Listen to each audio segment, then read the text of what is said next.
And here we go. We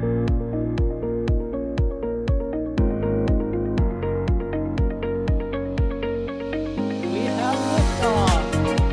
Propulsion continues to be nominal. R68 chamber pressure looks good. Rolling up. Roger, Atlantis. Water towers fly! Yes! Tango down to nominal. Flight downside SPD off. Bring in SPD off. Off. It's orange! Orange 45! Oh my god! Oh my god! Decollage. What is it? Put that in the big bag, Eagle. 343 unfolds to go. Indeed. We rise together, back to the moon and beyond. There's nothing to be igniting and clear, correct? Ship 36 just blew up. Yikes. Keep that. We don't need any more of these.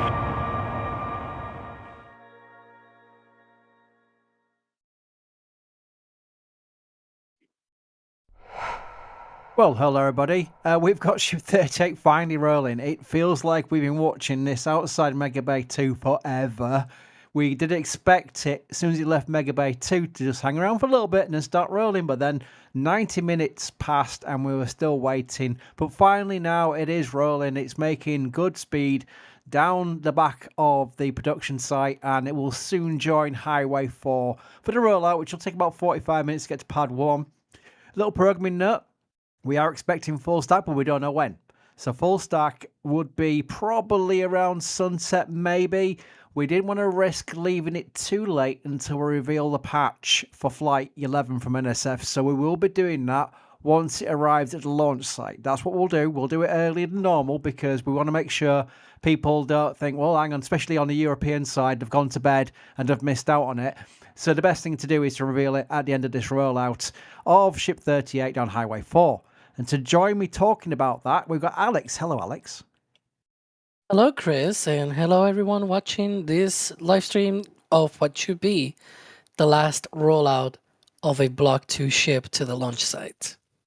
Yeah, I should have kind of mentioned that at the start, shouldn't I? This is the last time we'll see this kind of configuration of Starship. I think we've talked about it around for so long that I've just got used to it now, and I don't need to sort of like present it to anybody. But of course, we do need to present it to people because a lot of people will be getting into this as we get close to launch. But hello, Ryan, by the way. Hello, Ryan. Hi, Chris. Hi, everyone. Yeah, it's kind of it's the end of an era with this rolling out, and then getting stacked will be the last Block 2 rollout, the last Block 2 stack, the last launch from this pad and this configuration. So many lasts for this launch, and then with a new era beginning with Block 3 and the new pad. So it's kind of. I don't know. That's kind of hard to find a word for. Is it bittersweet or what is it? I don't know. Something like that. Yeah, it kind of is, but I'm more hopeful about the cadence of 2026. I'm looking forward to that. But I want to just quickly mention the fact that we've got our entire team out there right now. We've got I'm gonna miss people out here. We've got Dan out there. We've got Caesar out there. We've got Gage out there. We've definitely got Jack out there because Jack might just unmute and say hello to everybody. Hey, we've also got Max. I hope I'm not forgetting anybody. Oh my gosh. Roger, I don't know if you said that already, but yeah, Nope. whole team out in force for what should be a really beautiful daytime roll today. Yeah, Max and Roger were the other two I was going to mention. I think we might even miss someone else. I think Eric is Eric out there already, or is he coming? Yeah, Eric is roll right past him, and I'm going to see his reaction. There we go. And then Jack just goes robot. I should have just left it at that and just done it and carried on, but never mind. You can imagine there's a lot of people out there right now, which is kind of cool. We have seen people walk in front of the camera. You're thinking, there's a big camera there. Just don't hang around in front of the camera, walk past it. But you can't blame people. They were focused not on the camera, they're focused on ship. And I think that's really cool. I do like the idea that the public can still go down there and see these things in real life because, let's face it, it's now Starbase City. They can make up their own rules. So you never know how long this will last, but right now everything looks pretty good. By the way, this is moving at some speed, Ryan. I mean, this is going to be on the junction to Highway 4 in about 2 or 3 minutes. Yeah, they can go pretty fast with those SPMTs if they need to. It'll probably take about 40 minutes or so without any issues, just to get from the entrance to Highway 4 all the way to the new D1 entrance right at Pad B. And there you can see a ship with a line of Cybertrucks there. All the new Cybertrucks that they've gotten at Starbase. That's a lot of Cybertrucks. But yeah, it'll go pretty quick, and you'll of course see a few Cybertrucks following it because they are now the escort vehicles. So. Yep, I've got my bandy camera. Oh, that's a great mural, by the way, on the side of the building there where the ship is going to pass by. That is a cool shot. I think, is that Dan? That looks like Dan. Yeah. Dan, wave the camera, Dan. Oh, Dan. Never mind. But yeah, that's a great shot coming towards. And they're going to have a Cybertruck procession. That's a thing now with SpaceX and Starbase because they delivered so many of them, as you probably saw in a recent summary video. I will note that if you've got any questions, do at NASASpaceflight, followed by your question or your point you want to make. And you'll go into our panel. We can't talk about every single one of them. Some of them will repeat questions, but no problem at all. We'll try and get through as many as possible. I did notice that Ricky wants to bankrupt us. NSF should give away 100 patches during rollout stream. Do you know how much these things cost? We don't make much money on them at all. We really don't. But yeah, I hopefully you'll like it because it is relevant. We always make sure our patches, the ones designed by Jax especially, are relevant to the milestone of that mission. It's not just a generic Starship and then we change the number on it. We do something on a theme. So that's not leaking. That's something that's coming. But that is going to be cool to see. I'm going to give this one to Alex. Nortrolox, which is quite a good username. What occurs first? Ship catch or New Glenn reuse and successful landing?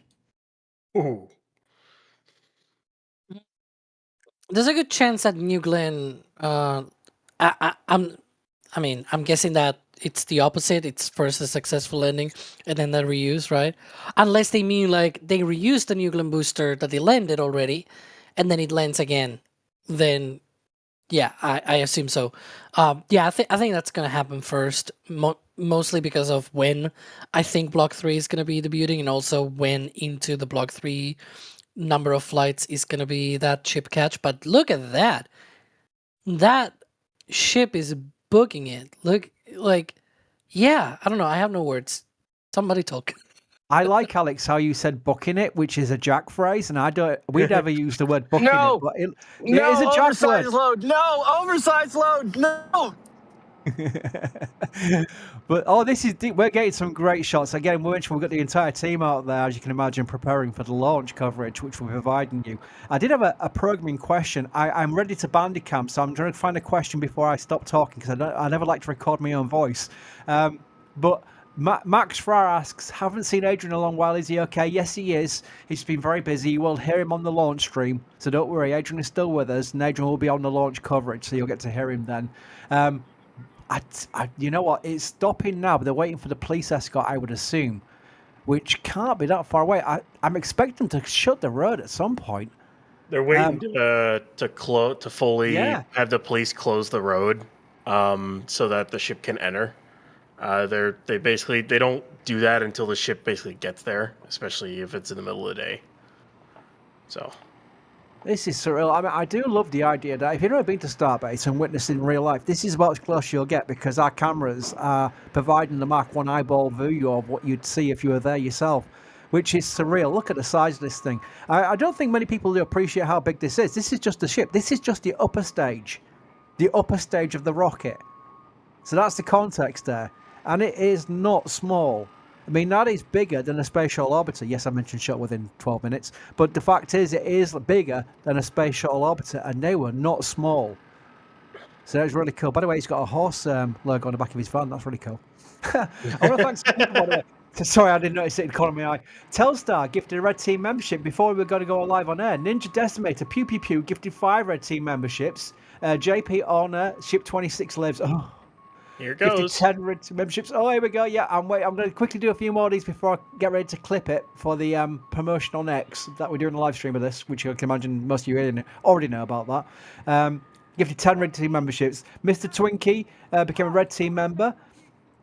Mike Alpha, it's Alpha Tango Scary, which is Matt, gifted 50 Red Team memberships. Matt, you're crazy. You did that last night while even doing a stream. That is bonkers support. Let's do the command for Mats in chat. Here we go. Everyone can do it as well. Doesn't matter if we do it several times. Matt deserves it. There we go. Thank you, Mats. That's really awesome.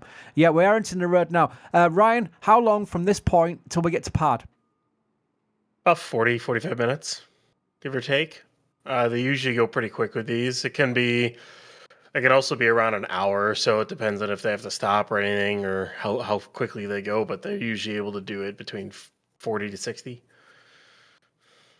Very good. And Alex, once they get to the point where they've got to the pad, what do they have to work on before they can stack it on the booster? Because people will assume, rightly, it's fire enough, that they'll just put it into chopsticks and lift it straight away in like one big motion. But it takes time between entering the sticks and actually being lifted, doesn't it? Yeah, there are a few things that normally they like to do before lifting it. So it's going to be there for a few hours, and then they're going to be probably doing that full stack.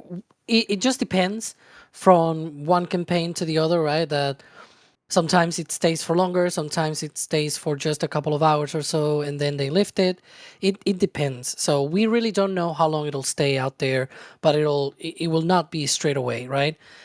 It might go to sticks right away. That might be a possibility because they like to do that. They like to already put it in the position.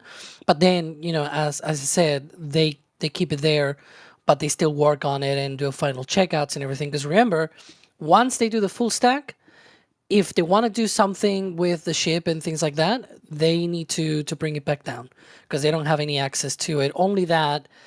The only part that they really have any access once it's full stacked is on the bottom there in the aft section when you've got the umbilical connected to the ship. But yeah. Very good. Ryan, what are those leopard spots on the flaps about? Do you know? Have we got any clues? I know they've not exactly told us, but what would you assume those TPS leopard spots could be about? My guess is they're testing probably V3 pins and whatnot on the other side of the flaps, testing how well they hold the tiles on. They might also be adhesive tiles. Just probably testing new ways to attach them or whatever. That's my guess. Just testing. Yep. While we're waiting for it to enter the road, I'm going to quickly thank some more people. Gulnar, again, just as you say that. Of course it would do, yes. The SPMT's go, I hear Chris is waiting for me to roll. I'm going to start rolling then. Here we go. Entering the road. It'll go away from... Will it come towards this view or go away from us? Ryan? Away from this view. Away. Right, so we're getting the cyber trucks for a bit then, are we? Look at how many... 1, 2, 3, 4, 5, 6, 7, 8, 9, 10. There's about 30 of them. My goodness, I did get a question about that.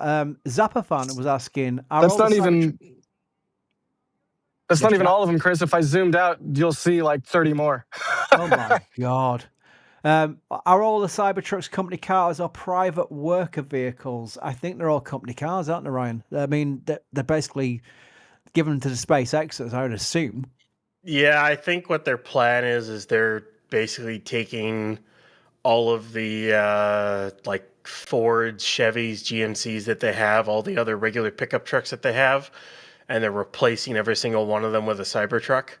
I think that's what their plan is. Very good. I'm going to try and find a question where one of you two guys give a long answer so I can do some bandicamming. Well, first of all, Tim C says, I'm just here for the patches, but the fact is you did that on a 42-month milestone. So you've been a member for 42 months, which is probably not that far off the length of the channel. Yes? Oh, I'm looking at the heat shield.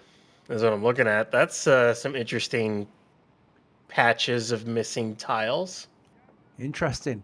Again, that is probably one of the things they like to do on these test flights. Remember, it's still a test flight. They like to test areas of the TPS where, in the event they lost tiles in a real operational mission, they'll have data on it. What would be the impact of that? And that is something that definitely goes back to the Space Shuttle program, because we all know the history of what went wrong with tiles on shuttle. So, yeah, this is something they are learning with, and that makes perfect sense to me.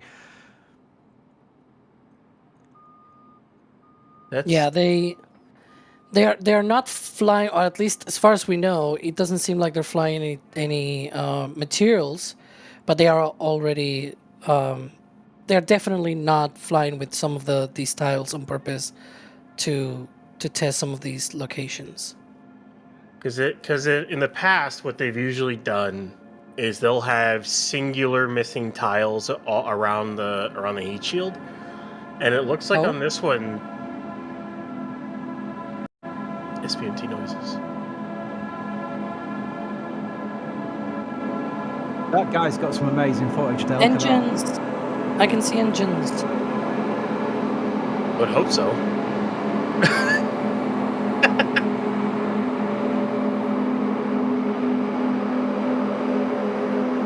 Yeah, instead of individual Just goes to show how tiles. close you can get to these things in Starbase. Yeah. It looks like patches of 4. Yeah. All over the heat shield. Patches of 4 or 5. Or it looks like just at least patches of 4, like all over the heat shield. There's one patch on each aft flap. There's a couple on the tank sections. Trying to see if there's any on like the dome sections or not. They've got one like on the straight center line of the heat shield. They've got a few on the leading edges of the heat shield. It's interesting because they said that the tiles, like several of the tiles that they have removed, were in places where the tiles were bonded to the vehicle, aka where they are glued, right? But it's like these are not the ones Those that are are not. glued. These are No, not, those are- and they have the ablative material, the backup ablative material, because we can see the black where they were, I guess. The good news is I got a really nice Bandicam clip there, so I'm going to tweet out as soon as X decides to upload the video. Because that was cool. You got to see again how close people can get to this, which is surreal. Yes, Alex? They have a poster thing or like a signal saying Cybertruck deliveries. Oh no. telling the delivery guys, hey, here. That's a big dog, by the way. No, that's just a small horse. Wish it was. By the way, X is completely messed up because I'm still uploading this video that's only like a couple of megabytes large. Well done, X. Come on, sort yourself out. I will be curious. I doubt they will, considering the burn through that they've had in the past. I would be curious to see how well this ship holds up. Especially, it's not like a single missing tile. These are like these are decently sized patches that are missing. I'd be curious to see if the tank wall survives.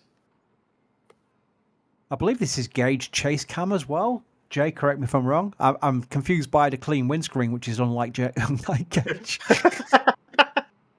Yeah, it is actually Gauge cam. He's actually wiped his windscreen. That's very nice of him to do that. But this is cool. This is a chase cam, and you can see the public just walking down the side as well, walking with it because it is walking pace, which is amazing. And of course, Cybertruck's making sure they get in front and center, as you can imagine, which proves again they're SpaceX because they are with the roadblock, and that makes sense.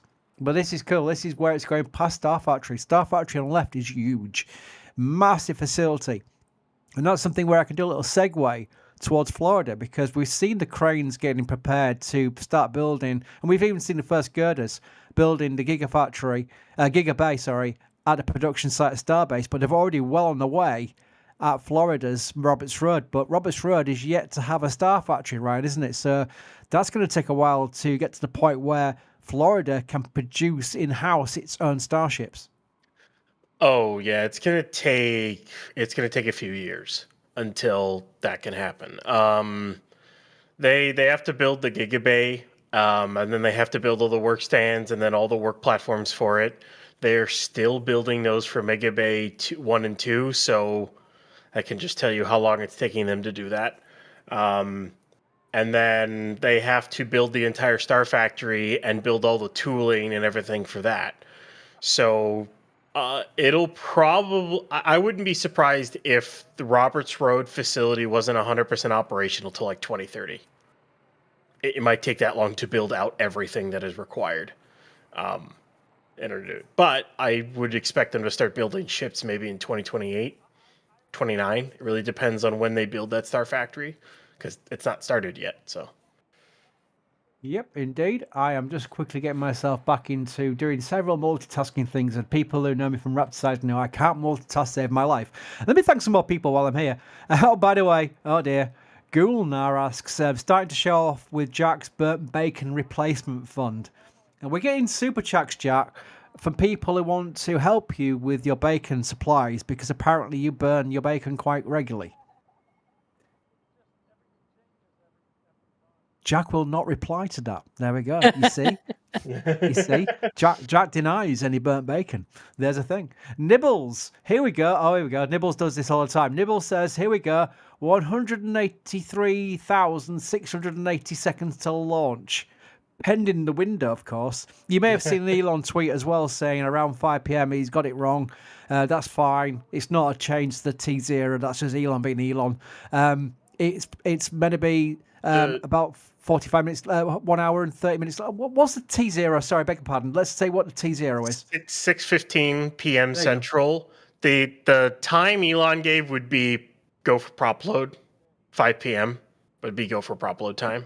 Yeah. Maybe that's what he's saying. I don't know. Either way, yeah. The main take home is that we're still on track for 6:15. Monday. Yeah.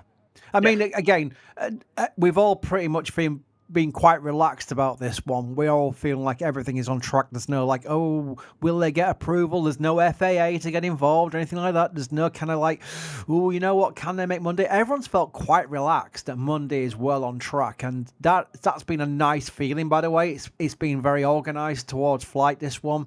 And hopefully that is a template for next year with Block 3 and an increasing cadence, because that is an important thing they need to achieve. And when people go to me, I've had people saying, don't put pressure on SpaceX, they'll go at their own pace. It'd be SpaceX themselves pressurizing themselves. And I say pressurise is probably not the right word, but they do need to get the cadence up. They need to get out of test flights, they need to get into operational flights, and they will need a high cadence because of these tanker launches for HLS. I mean, Alex, do we have a clue? I don't think they've actually said yet, but do we have a clue of a ballpark of what kind of amount of tanker flights they will need for their HLS obligations? It's still up in the air because they actually need to build the hardware. They actually need to fly the hardware. They need to do all of that, testing of the refueling and everything. Once they get to that, they'll be able to get those more down to a real number, right? Rather than a theoretical number and things like that. Mostly the whole reason with the big range impossibilities here is because they have not flown yet, right? And so they have models and everything, but until you fly it, you actually are not able to fully have a really good estimate. But yeah, right now we're thinking maybe that more than 10, right? So they need a lot of those. They need to launch quickly and be able to have a good cadence of flights. Indeed. Evelyn asks, will you stay alive until ship is stacked? Now, we've got two options here. We can get the ship to the pad and at the chopsticks, and then there'll be several hours before they actually lift it. So we can't really talk for those several hours. Otherwise, we're just stretching out for no reason whatsoever. We could stay live on this dedicated stream, have some JFM. Because, by the way, I forgot to thank Jay, the producer. Oh, wow. Jay. I'm sorry, Jay. I'm sorry, Jay. 30 minutes late. I know. Jay is producing in the background, pushing the knobs and turning the levers. Yes, I do apologise, Jay. We have the option to do JFM during the interim period, or we could just do another dedicated stream. So I think the plan is probably to stay live, especially with the late roll. I say later into the window rollout. I don't think we're going to be delayed too much as far as getting to stack. But yeah, we'll play it by ear and we'll let you know. We'll keep you informed. That'll be the main thing. Sorry, Jay. I'm terrible. I always tell people off for not thanking the producer. Now I just basically did it myself there. But Evelyn, keep an eye on things. We'll keep you informed on the plan. SBL is always live, and we always make sure we do pin comments saying what we're doing as far as dedicated streams, as we have with this one. Alan Rose, any chance they will move the aft flaps leeward also at some point? Ryan, the flap movements, moving the flaps leeward, I think that's probably related to the leopard spots. I'm calling them leopard spots now, by the way. Do you see anything click in your brain as far as leeward movement? I think they're asking if SpaceX will move the aft flaps leeward like they did it with the forward flaps, like actually change their position on the vehicle. I don't think I don't think they will for the aft flaps. I think they're fine the way they are. I think the aft flaps will get smaller though. I think they'll get the design change like the forward ones did, a little bit smaller because with all the data that they have for reentry and aerodynamics and whatnot. But I think they're going to stay at 180 degrees apart for now, and the forward flaps will stay where they're at because you don't get burned through on those anymore, which is nice. Indeed. Telstar asks, will they stack today or will they wait till tomorrow? We are expecting them to stack tonight or this evening, depending on your time zones. But this evening, probably maybe a sunset stack, Ryan. I mean, I know you mentioned that earlier, so I'm coming back to you for this one. But that would be visually amazing. Yeah, a sunset stack, and then we get two sunrises and another sunset with the stack, basically. So you get the sunrise Sunday morning, the sunset on Sunday, and then another sunrise Monday before they go for a launch Monday afternoon, Monday evening is basically what it is. And it's supposed to be clear skies or pretty sunny. It's supposed to be kind of like this, and I think a little bit more clear over the next few days. So that'll make for some really, really nice pictures. I bet Jack and Max and everyone that's out there cannot wait to take those pictures because they'll look really, really cool for the last stack on that pad. So it's kind of what we expect. I can answer this one myself, actually, because Farrowwood Raza is asking for Ryan or Alex to explain what TPS is, but I could quickly do that for you. TPS stands for Thermal Protection System. They are the heat shield tiles, the black tiles. I could go on a big, long-winded talk about the space shuttle program and how the TPS was a big deal for them, but I think that's just answering your question. It stands for Thermal Protection System. They are the black tiles. They are there to protect the vehicle during the heat friction of re-entry.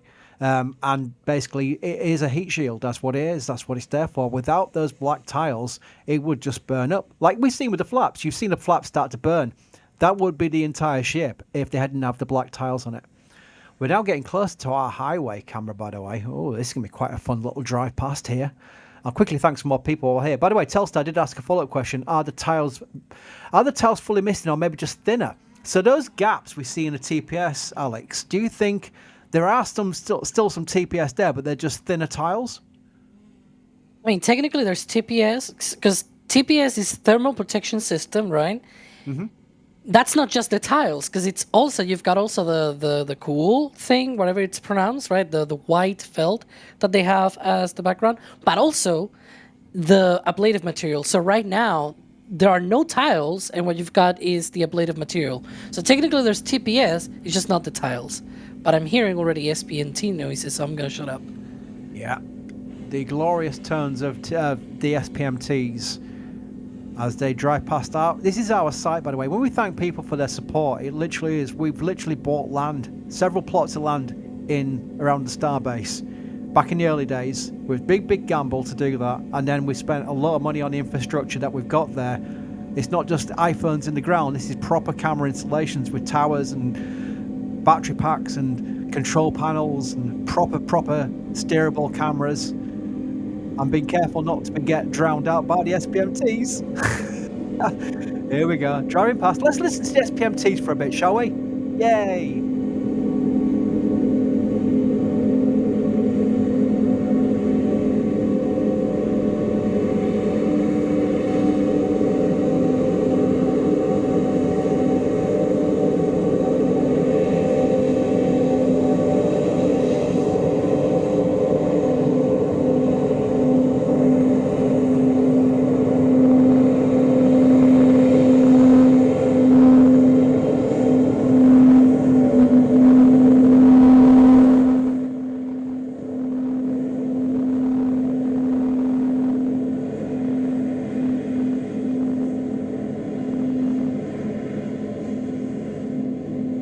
You know, this might also be the last time we see a ship transported with this type of transport stand. Really?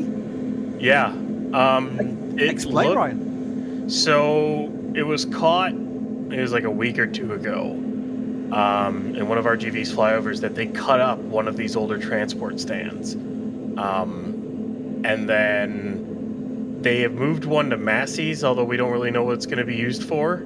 But there's a solid chance that SpaceX is getting rid of this style of ship transport stand, and they're going to go to something more like the booster ones that they have, so a little bit more weight, so they don't need as many counterweights on the SPMTs, and also a way so that they can actually like bolt them to the SPMTs rather than chain them down like this.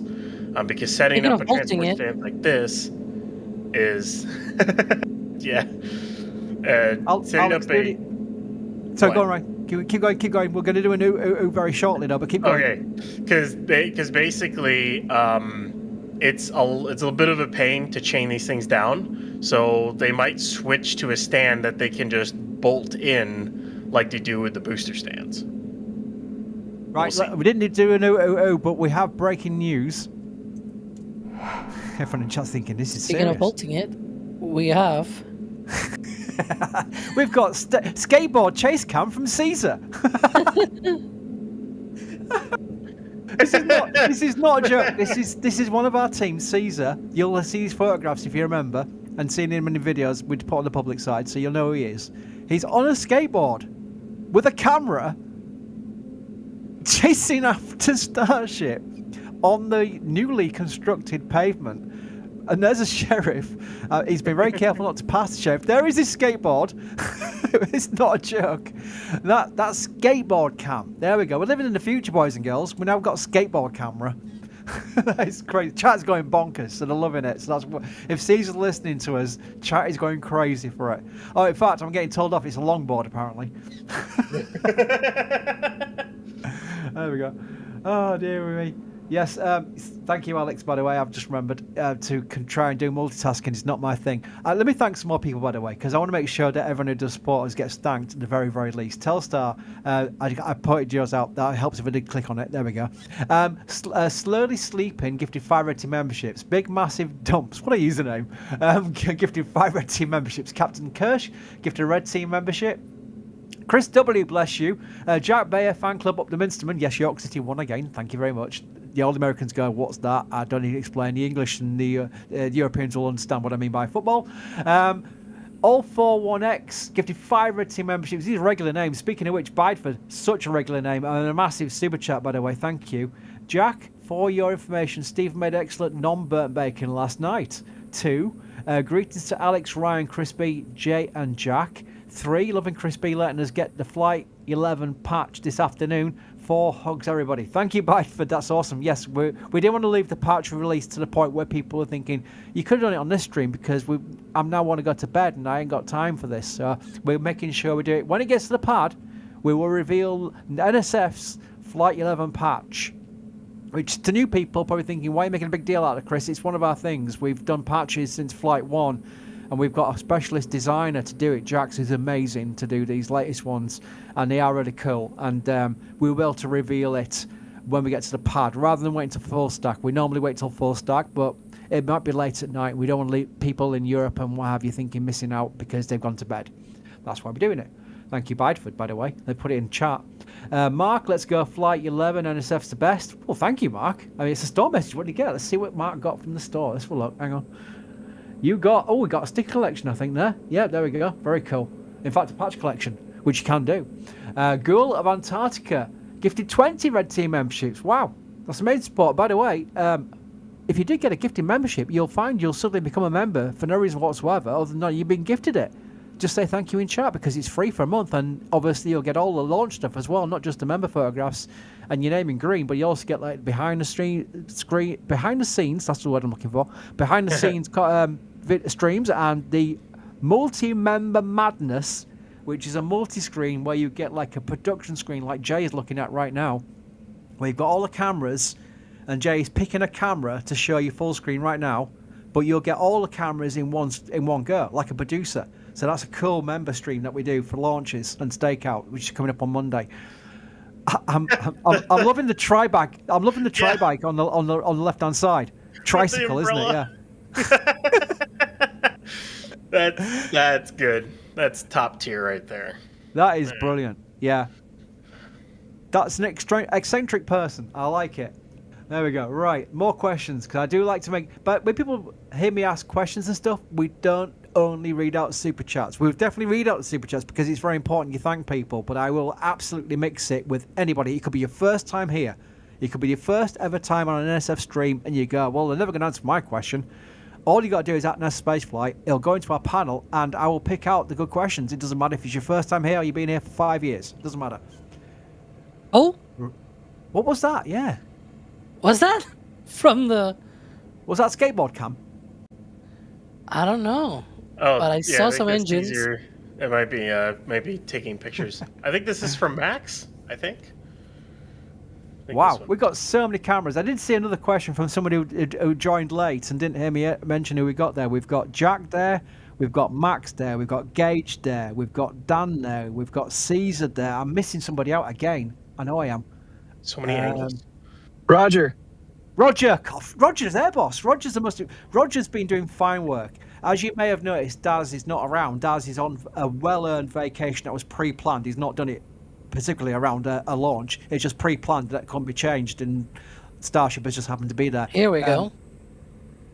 Roger is looking after the team at Starbase, making sure everyone knows the organisation part of things. So Roger's doing fine work, and we really want to give Roger a shout out for that because he is brilliant. This is bonkers. This is properly bonkers. This is the craziest thing I've ever seen. Oh my goodness. There's your engines. Well, we've got some numbers there. This is 42, 5. This is the best thing I've ever seen. 5 something. I see 5 something. It was hard to see though. It was like I think I saw 542. Maybe. Hey, so that new sidewalk's really great. Yeah, by the way, this is allowed. This is if it wasn't allowed, there's a sheriff car right there. Ooh, they'd pull him off. Yeah, this is allowed. This is they'd stop him. Yeah, they'd stop him. This is allowed. We wouldn't do anything stupid. Look, there's another person there. Look, there's more humans there. No doing engine this. covers to take off. I'll say that. Yeah. That is bonkers. That's why we say when you should visit Starbase, you should visit Starbase because it's hard to explain to people what a unique place this is. 516, yeah. Yeah, 542 and 516. So there's those two. For the people who track the engines, there you go. We don't know the other center. Might find that during the lift. We'll Right, see. you could write those down and tell us afterwards because Jack was giving us an important point here about public access at Starbase. Again, it's not something that's guaranteed forever. I will be very careful to say that because a lot of people think this is going to be like this forever. It might not be, especially when the cadence picks up. Think about it. SpaceX has got to really think about how they do road closures and things like that. It's a public highway, so it's not really something they can just turn off like a tap. But it is something where future considerations will come in. That's my long-term spaceflight coverage. I am so used to restricted areas. This, to me, is properly bonkers that you can do that, and that is fine. We would not take risks. We would not do anything stupid, and it is an important thing to note, Jack. I'm coming to you, Jack, because I want to make sure that when people do visit Starbase, that they don't just start walking into production site. You've got to have your limits. It's great access, but have your limits. If you can, if you have the means, absolutely visit. Yes. That's why we talk about that stuff. We keep going back to Caesar's camera, and it's just like the most surreal thing. It's catching me out. Also, the other thing we can see with Caesar's cameras, they did not change the position of the engine chill lines. So, yeah. Let's see if it was probably a software change to prevent that from happening again. We can have a timer on the stream for launch stream. Oh my goodness, look at that. We're so close. But we can have like a timer or something to T+47. Here is when the boom happened on flight 10, right? Let's see if it happens again. Now I know we're on a live stream, but this is recorded, by the way. All our streams are recorded for archives. So if you're quickly texting friends, whatever this is really cool. They can go back and watch this. Don't worry, this is not like a one-off chance you get to watch this. This is something that gets recorded on our channel, so you'll get to look back at it and watch it yourself, which is really cool, by the way. More people running up the side there. See, there's quite a lot of people there where Caesar is right now, and the sheriff's completely fine with it. And there's a tri-bike, the tricycle with the umbrella. Oh, but they're making quite good progress. They're not far away. Hey, look, we're getting thumbs up from the Cybertruck people. Were they recording with a phone? I think so. I hope SpaceX doesn't just use phones for this kind of stuff. That'll be like jogging along. You have to go a bit faster than that to catch up. I mean, Pump those legs. what a Respect the job. hustle. Respect the hustle. It's hot out still. It may be getting into winter, but it's definitely getting hot still out in the day. So everyone that's out there running, I respect it. But yeah, you got to keep up. Hence skate camp. That's a fun jog. Like you're just jogging down the side of a highway, and oh, there's a rocket right next to you. Dare I say the most surreal jog possible? Right? I mean, yeah, I bet. It's like you just look up and you're like, oh, yeah, that thing's there. Right, so we've got these Cybertrucks going down the road. This question might be done in jest, but it actually is a good question to talk about the payload capability of it. Do we ever think that on a test flight or a special flight, a bit like the Falcon Heavy with the Tesla Roadster, would a Cybertruck fit inside a payload bay of Starship? I'm thinking yes, but yeah, easy. I mean, would they two? could fit a few in there. They could put. I You can forget deliver how, those to the future Mars base if they have some spares. inside just this payload bay. If you were to take out the Pez dispenser and you had a door big enough to put it in, you could probably stack like, I don't know, 8, 9, 10 of them in there. You could probably stack that many in that payload bay without any problems. Yeah. Very good. Every time I give you a question where I've got to do several things, it's a short answer. I can't believe it. Normally, it's a long answer for Alex and Ryan. Right. I'm trying to multitask best I can here. I mean, I've been a little bit thrown by these views. A little bit thrown by these views from Caesar. This is bonkers. And by the way, we know what SQR stands for now, don't we? Yeah. Square ring wall. There you go. Not ship qualification ring or all the other theories that a lot of people had. Square ring wall. Although, do I say, even with the patches gone, boy, that heat shield looks nice. Also, I may or may not have been working on a video, which is recorded now, by the way, about the story and everything of Pad 1 and all that. Funny thing is, they already had ring wall in one of their documentation and everything from like 2019. So they've been using that word for quite a while, in official documentation, in fact. Just saying. I wonder who came up with it. Speaking of coming up with, I mean, Max. this is Max, right? Oh, Wave at the camera, Max. Hey, it's Max. Oh, Wave, that's tell him awesome. to wave. Come on, Max. Oh, Max. Missed opportunity to wave at the public. Oh, boo. Max is juggling a lot. He's trying to run the live stream camera and get some sick photos that are close up and unique. So he probably was running back to the camera to tweak it since the ship's getting closer to it now. Everybody out here, we know that this is going to be the last flight for a little bit, right?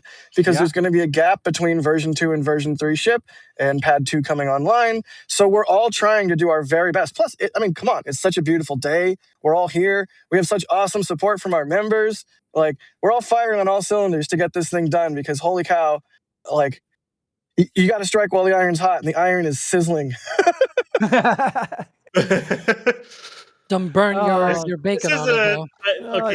That's a really cool shot of it just going up on Max's camera and Max walking out with the camera just to take more close-up stills. It's a really, really cool shot. You know what I can say, Ryan? I can say that Max's photographs that he's taking, what all our photographers do is they take a bunch of photographs, a lot of photographs, and they put them into folders on our special NSF drive. And then what I do is I grab them all, and I'm not even joking, all of them. I mean, there was 76, for example, from Caesar last night, and I put them all, every single one of them in L2. L2 has got, I am not joking, over 100,000 photographs now. I'm talking like 10 megabyte quality. I'm talking proper quality that you can download and make your own desktop image of. I mean, you can download them. They're not like display and just look and don't touch. You can download them. So if you're an L2 member, or if you're thinking of getting L2, that is the primary place. Yes, we put photographs in other places of our membership areas and what have you, but L2 is the fire hose. L2 gets everything. So that's what Max is doing, making me happy by taking lots of photographs. There we go. And by the way, for public people, we do use all our content in public videos, but I am saying that you can get everything. The fire hose, the absolute maximum total of our content if you're an L2 member. There we go.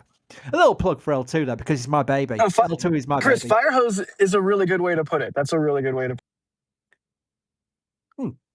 Thank you. I've actually come up with something relatable that people like as an explanation of what I mean by L2. There we go. Right. So, yes. I was gonna say from this shot, that tile pattern on the leeward side of those aft flaps looks kind of cool.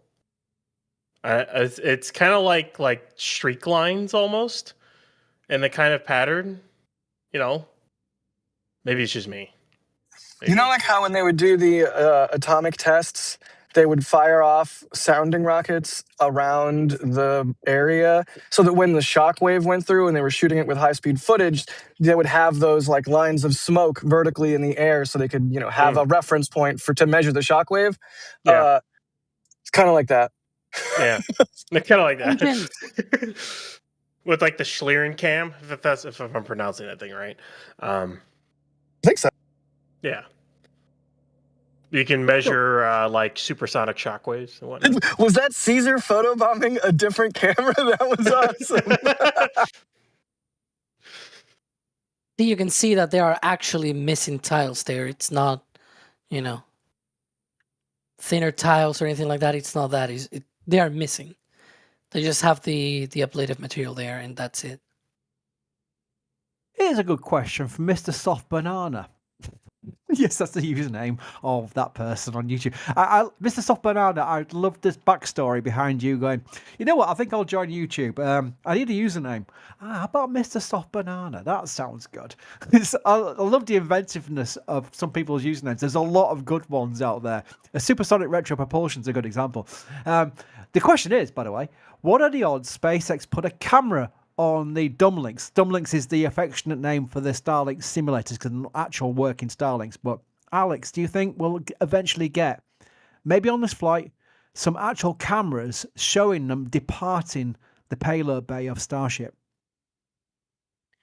I mean, given that they didn't do it on flight 10, I'm mostly thinking we will not have that on flight 11. It wouldn't be impossible, but it will entail them, having to pay more attention to one of those at the very least and have some cameras installed, maybe a few batteries and whatnot, some kind of antenna to send it to the ship and all that, and then maybe the ship can relay it down to the ground. Yeah, I mean, there will be some more work than just, a dumb link. And here we are. Max 50 hat minutes tip. in. Max hat tip to the camera there. That was quite cool. Did accidentally click on a question I was preparing to share, but I'll ask it now because since I clicked on the green button rather than the yellow button, which is silly of me.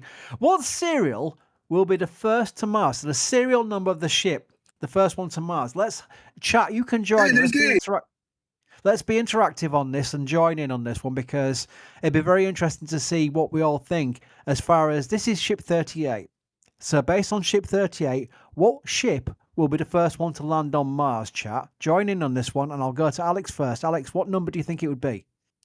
Fruit Loops, cereal, right? No. No, you're not Sawyer, Alex. Let's see. So probably in the 60s or 70s is my thoughts, my thinking on this, because yeah, a good 30 ships down the line, that will probably be like 2028, something like that. Look at chat go. It's too many to read out. There's so many going, but I'm reading them. I'm reading live chat at the same time. Ryan, what ship number do you think will be the first to land on Mars? Oh boy. Because it's Elon. This is because it's Elon. Ship 69. Oh dear. Oh dear. Jack? Sorry, I had to. It's Jack, Elon. which one? Jack, which one do you think? The first serial number to land on Mars, I'm going to say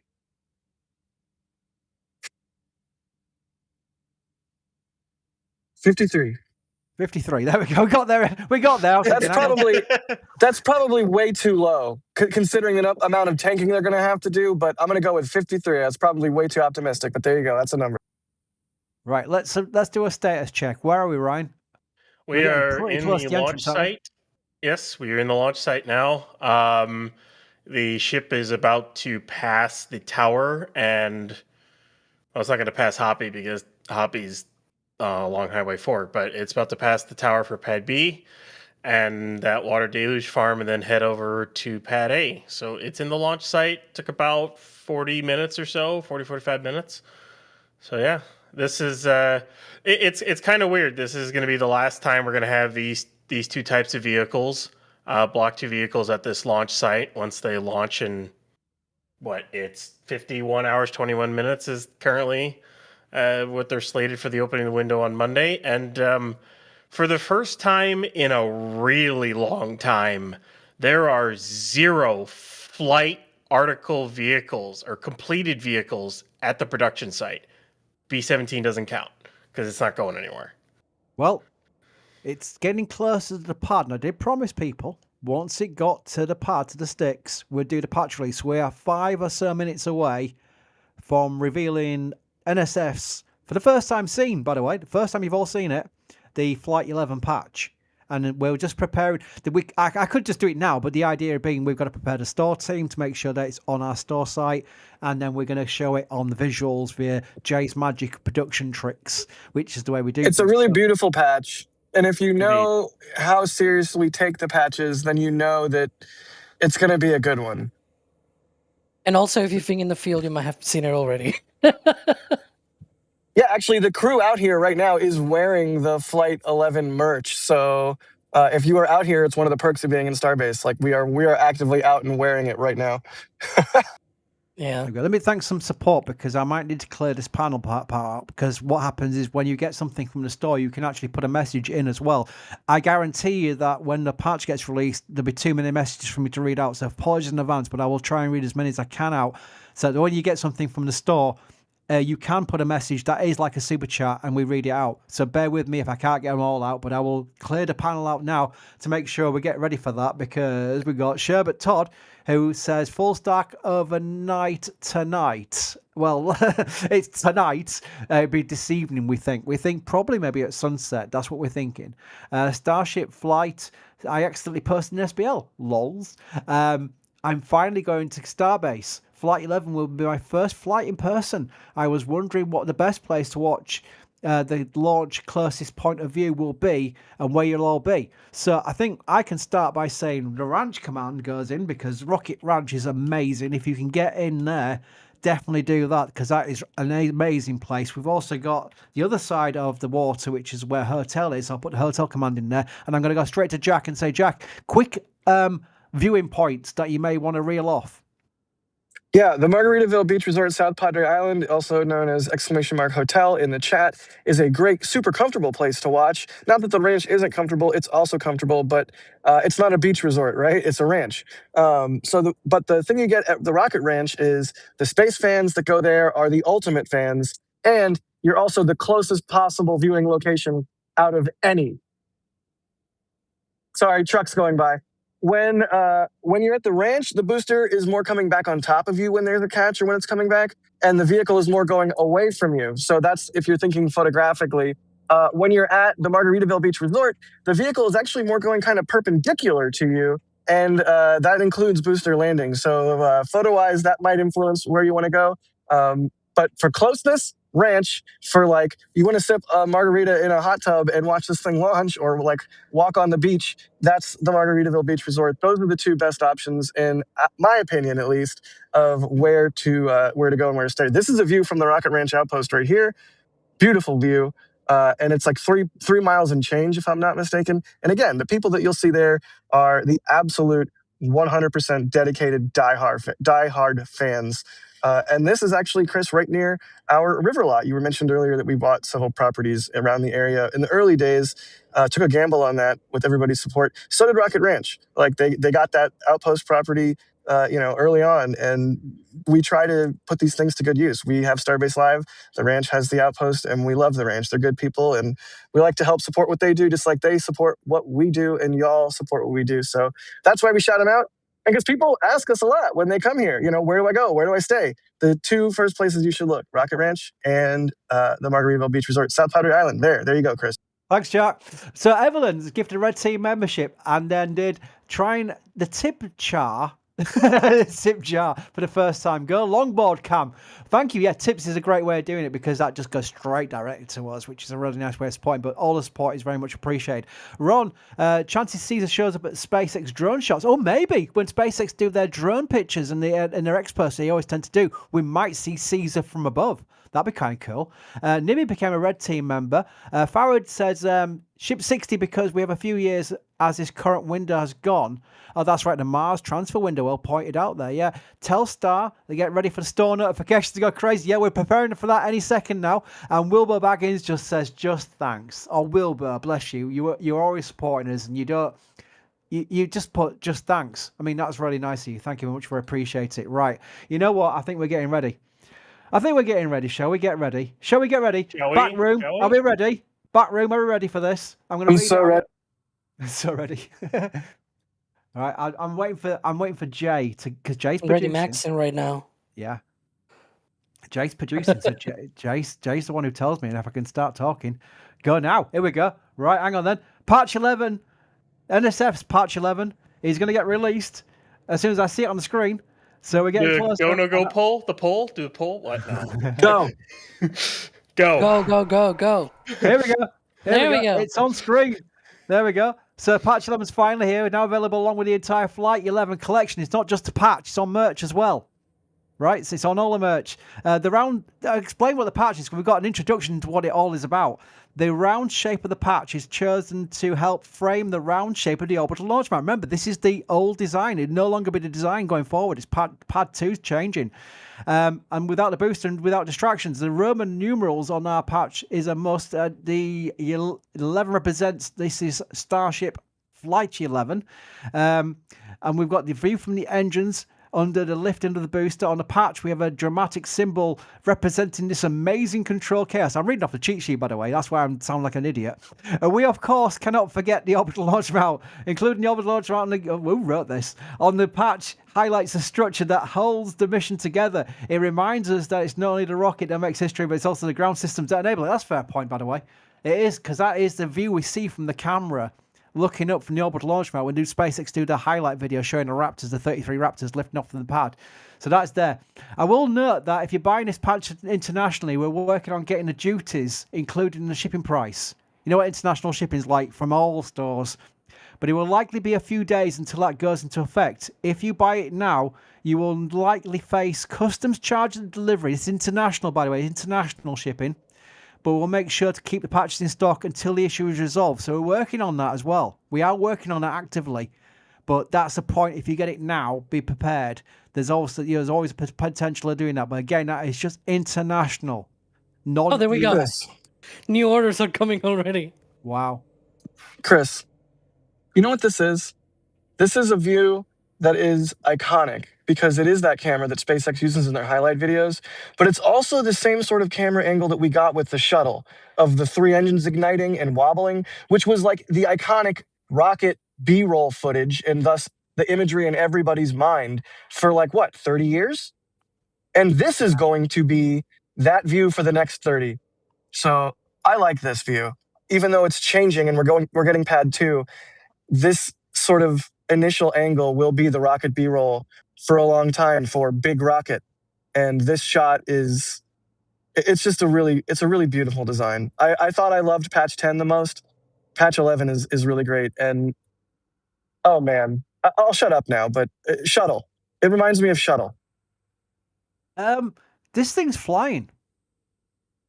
Oh my God, I'm already... Yeah, it's flying. I've actually just looking at the store messages. Never mind, people actually bought it. People have gone out of their way to even actually add a message to it as well. It's bonkers. I'm going to speed run this because I'm going to need to. By the way, I've just pinned the link to this in our store in chat because people are going, where is it? If you click on the store, you'd have seen it, but I like to give you a direct link anyway, so you make sure you don't miss it. Oh, we've got other stuff in there as well. Look at that. We've got this. Yeah, we have a collection. I love it. Okay. I will say this. I love this particularly. Sorry, I had to butt in. But the addition to this, if we the Keep scrolling. original, it keeps scroll down. Scroll down. I didn't know we were all the doing way that down. yet. I want to say this because the original with the asterisk, not quite orbital Starship launch mount. I love it. I love it because it's a suborbital launch mount because they've never gone to orbit and they're never going to orbit on this pad. At least not in this config. I love it. It's hilarious and I love it. Ryan, I'm going to have to read these out because it's going to break the panel. So I'm going to quickly read them out before the panel breaks. Thank you for the amazing... These are all people buying a patch. This is crazy, right? So ready for this? Thank you for the amazing work, constant commitment to bringing us amazing views. Thanks to NSF. Thank you, Nick. Thank you to William, who's done the NSF team. Thank you. Nicholas has gone awesome patch. Oh my God, the panel is very slow. The panel is very slow already. I wonder why. Yeah. Todd, thank you to all you guys do. Thank you, Todd. Will, thanks for keeping up the collection complete. Oh, yeah, because a lot of people are buying, collecting all the patches which are put on display. We've seen many photographs in our Discord and places like that. The Admiral approves, says James. Let's go, says Anonymous. By the way, you don't have to put your real name in there, by the way, so that's another nice little point to mention. You don't have to put your real name in if you do a store message. Owen, another one for the patch wall. Another collector there. Owen, thank you very much. It also comes as stickers. If you're not a patch person, it does come as stickers. That's a good point. Thank you, Jack. And those do not run out. Added this one to the collection. I'm not going to survive this stream. Aaron, RIP OLMM1, which is a good point because that's what it's about. It's the last time we'll see the design of orbital launch mount involved in Starship. It is the last time. Mike 10, I will be flying from Florida to Houston on Monday and landing at 6:40 local. I got a window seat facing the south. Do you think I will see Starship? That's a good point, by the way. 6:40 local. We might be if it pushes into the window, Alex. Yeah, if they push long enough, you might be able to see it. Very cool. Philip, great patch. Thank you, Philip, by the way. By the way, I'm thanking these people. When I read these out, I'm just not reading them out. I'm reading them out as thank yous because you've literally bought something and put a store message in, so you've literally got something. By the way, the store is a great way of supporting us. By the magic of commerce, would you believe that we pay for things at a certain price and we sell them on at a slightly higher price? And that is the idea of commerce with all stores. I'm not revealing anything secret there. That is how it supports us because obviously that's how it works. Thomas, yay, Flight 11 patch. It's an awful explanation to the store, but you get the idea. Adam, let's go Flight 11. Michael, see you at Rocket Ranch Outpost on Monday. Michael's going to Rocket Ranch. Awesome. Thomas, beading patch. Love hugs. NSF hugs. Anonymous. Terrence, beautiful. CJ, let's go NSF. Woo woo. Oh, there's so many. I can't keep up with this. I cannot keep up with this. I am trying to click on the panel. It's slowing down. It's so hard to thank everybody, especially on these bigger streams, especially when we launch a patch. But it really does mean the world. We have so many people out here. We have all the property, all the infrastructure, all the people on the back end running everything. It's just a huge team of people that love what they do. And that's why we take so much time to make the patches nice and to make cool merch and to make sure we thank you when you get it because you're making sure we can keep doing the coolest thing ever, which is bringing you these bonkers views of the world's largest rocket by a factor of 3 just rolling down the highway with a skateboard. Bonkers. I'll tell you what I'm going to do. There's over 100 that I've not yet clicked on. I'm not even joking. The panel is literally almost frozen. I'm going to basically take more questions because let's face it, this is a stream for everybody, and I'll make sure that if anyone's just joining and they've got questions and they want answers, that we answer them at the same time. And while we're answering questions, I will click on these messages. How about that? That means everyone gets on screen, and that's I don't want to leave anyone out. That's what I'm thinking. But I will read this one out. I have been watching NSF since the very beginning. Awesome job, you guys. Well, thank you. That is awesome, Pedro. And it's really cool that we've got some original gangsters, as we call them, OGs, who have been watching us from the very start. We started streaming with just Fleet Cam. We moved our way up to all these cameras, which is thanks to your support. That's why it's a secular thing, and I want to make sure that I read that one out. Original tanksters, OTs? Oh, Oh, you know what? That's good. I like that. That could work in merch. Original tanksters. I like that. Alex, Keith's got a question. Elon Musk is concerned the Starlinks are deorbiting. So the Starlinks being launched on Falcon. What is the scenario with, like, say, deorbiting Starlinks? They'll all burn up, won't they, surely? What is he concerned about? I have not seen anything No? about Elon Maybe being is Elon concerned. Musk concerned about Starlinks deorbiting? Maybe he rephrased it, if I can rephrase his question on his behalf. If they're Well, deorbiting, that must be on purpose, because Yeah. that's what they do. They have their own thrusters. It's not like they just suddenly fall out of, like, gravity stops working and suddenly they fall out of orbit or something like that. If they deorbit, it's because that's what SpaceX wanted to. Like, that's how it works. Very I good. mean, Yes, I'm I really don't know what else to answer. No, but it's fine. One for Ryan. I know you've touched on this on Raptor sides before, but let's touch on it here on a bigger stream. How many hours after launch do you think demolition of Pad A essential parts will start? It's already started. That's the funny part. All of the landing rail dampers have already been removed from the sticks. You know, as for, you know, primary structure, maybe they'll give it a week and then start. But I have this feeling that the ship and booster teams are going to come in and have some fun and with scrapping it, because while the pad has gotten the program this far, it has not been without its pains. The pad has definitely had its issues. One of the more funnier instances was when they went to go take down Pad B, suborbital Pad B, I will say, after Ship 30's static fire on it. There were a couple of people up there with just sledgehammers just beating the snot out of the pad. I was kind of curious. I wonder if those were, you know, ship team members who were kind of mad at the pad with how many times they would break their heat shield tiles or anything like that. So I'm kind of curious if there would be a team effort to scrap it, because it's been a bit of a pain. I wouldn't expect them to take very long to start, though. Very good. So we're at the pad now. Ship 38 has rolled out and has joined its friend Booster 15-2, which has it's a flight-proven booster. I love it when SpaceX put that as well, that the Starship booster is a flight-proven booster, which is something you hear often with Falcons, but now here with Starships, which is really cool. It's inside the chopsticks. Alex, we did touch on this earlier at the start of the stream, but maybe for new people, we can explain what process is involved now, because this is a great view here. You can see the stabilizer arms and things like that. So maybe we could talk about what comes up next. Yeah, they do a lot of the checkouts. Like right now, it's in between the sticks, but they also need to carefully position the ship in the right location for the chopsticks to be able to lift it. Then, of course, there are a pair of, so on each arm they have one pin that goes in, sort of goes in and sort of gets pinned, I guess will be the verb for that, in little holes that they have for them on the ship side of things.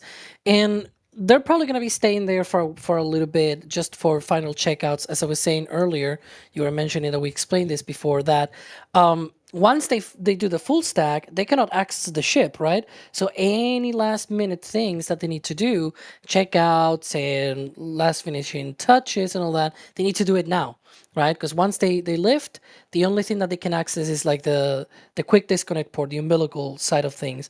But other than that, everything else is out of reach. And so that's what we're going to see over the next few hours. It could be many, many hours. It could be just a couple of hours until they lift, but it might be a while, right? So yeah, it's not going to be immediately. That's the point. Very good.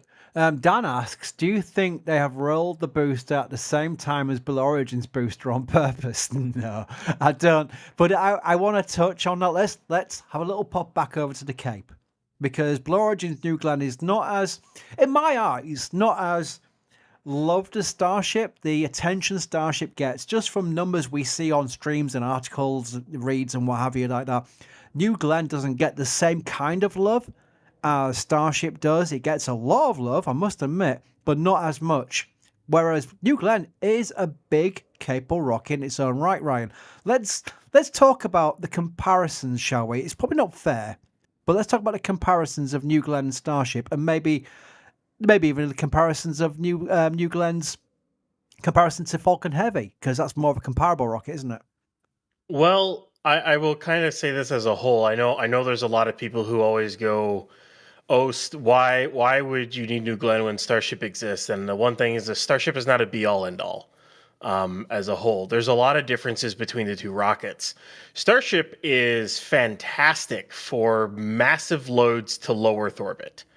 Beyond that, it needs a refuel to go to push that payload any further.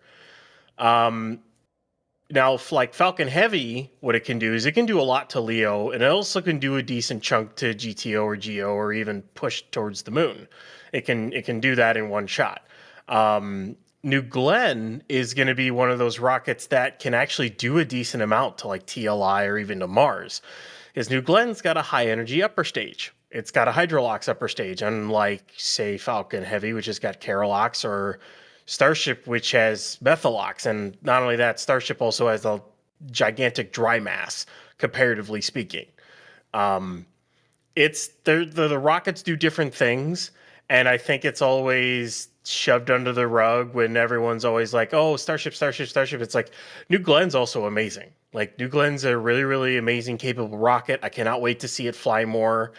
I can't wait to see New Glenn's flying off one after another alongside Starship, along with Falcon 9 and Stoke and Relativity and Neutron, just kind of name them off. I can't wait to see them all fly. They all have different mission sets. They all have different capabilities with what they can do. And it's just the difference between what the rockets can do. And I can't wait to see them all fly. Well said. I like that. That was great, Ryan. And by the way, I'm still clicking on these. Right, I've clicked on one every 3 seconds, because the panel's kind of still working if I do that. If I pause for 3 seconds and click on one, so everybody who's sent the messages is getting on screen. All you're missing out on is me with my numpty accent reading it out. So you're not missing out on anything. You're getting on screen. I think that's more valuable. So I'm making sure I'm clicking on every single one of them. But I have still got another 50 to go after this. What I'm on right now. Moon Bacon. This is what I'm going to read this one out. Literally by chance, I've landed on Moon Bacon is the future. Yum. Yum. Oh dear. I mean, it's silly, but if you think about it, if Starship works and New Glenn works, there's going to be a lot of silly firsts on the moon, like first person to make proper bacon on the moon, first person to fry an egg, first person to get a headache really bad, first person to have a nosebleed, whatever you want. Like, there's going to be a lot of fun first. You know what? I will just point this out. Some of these messages here, right? This is somebody who's got something from our store. They've spent their hard-earned money and got something from our store, which helps us and helps them because they're getting something cool in the post. But then writing a message like, thanks, NSF. It's bonkers. I never will lack appreciation for that, where people are literally going out and spending their hard-earned money on supporting us and getting something for themselves at the same time, but still supporting us all the same, and then saying thank you for it. It's us. I mean, we do anyway, but it really should be a one-way thing where we thank you. The fact that we're getting messages where they're thanking us. I will stress this because, again, I talk about my accent. It sounds disingenuous when I thank people. Jack's a master at it because Jack gets across what I really feel. But I will just quickly say that I'm the person who started NSF 20 years ago. Before the YouTube channel. Thanks, Chris. The NSF site 20 years ago. And it means the world that people are supporting us and have done throughout the years to the point that we've got to this point. And we have a long way to go yet. We're not resting on laurels. We're not thinking we've made it. We've got a YouTube channel that does 1.4 million subscribers. We're not thinking, that's it. We've done everything. We can sit back and relax now and just let the thing roll.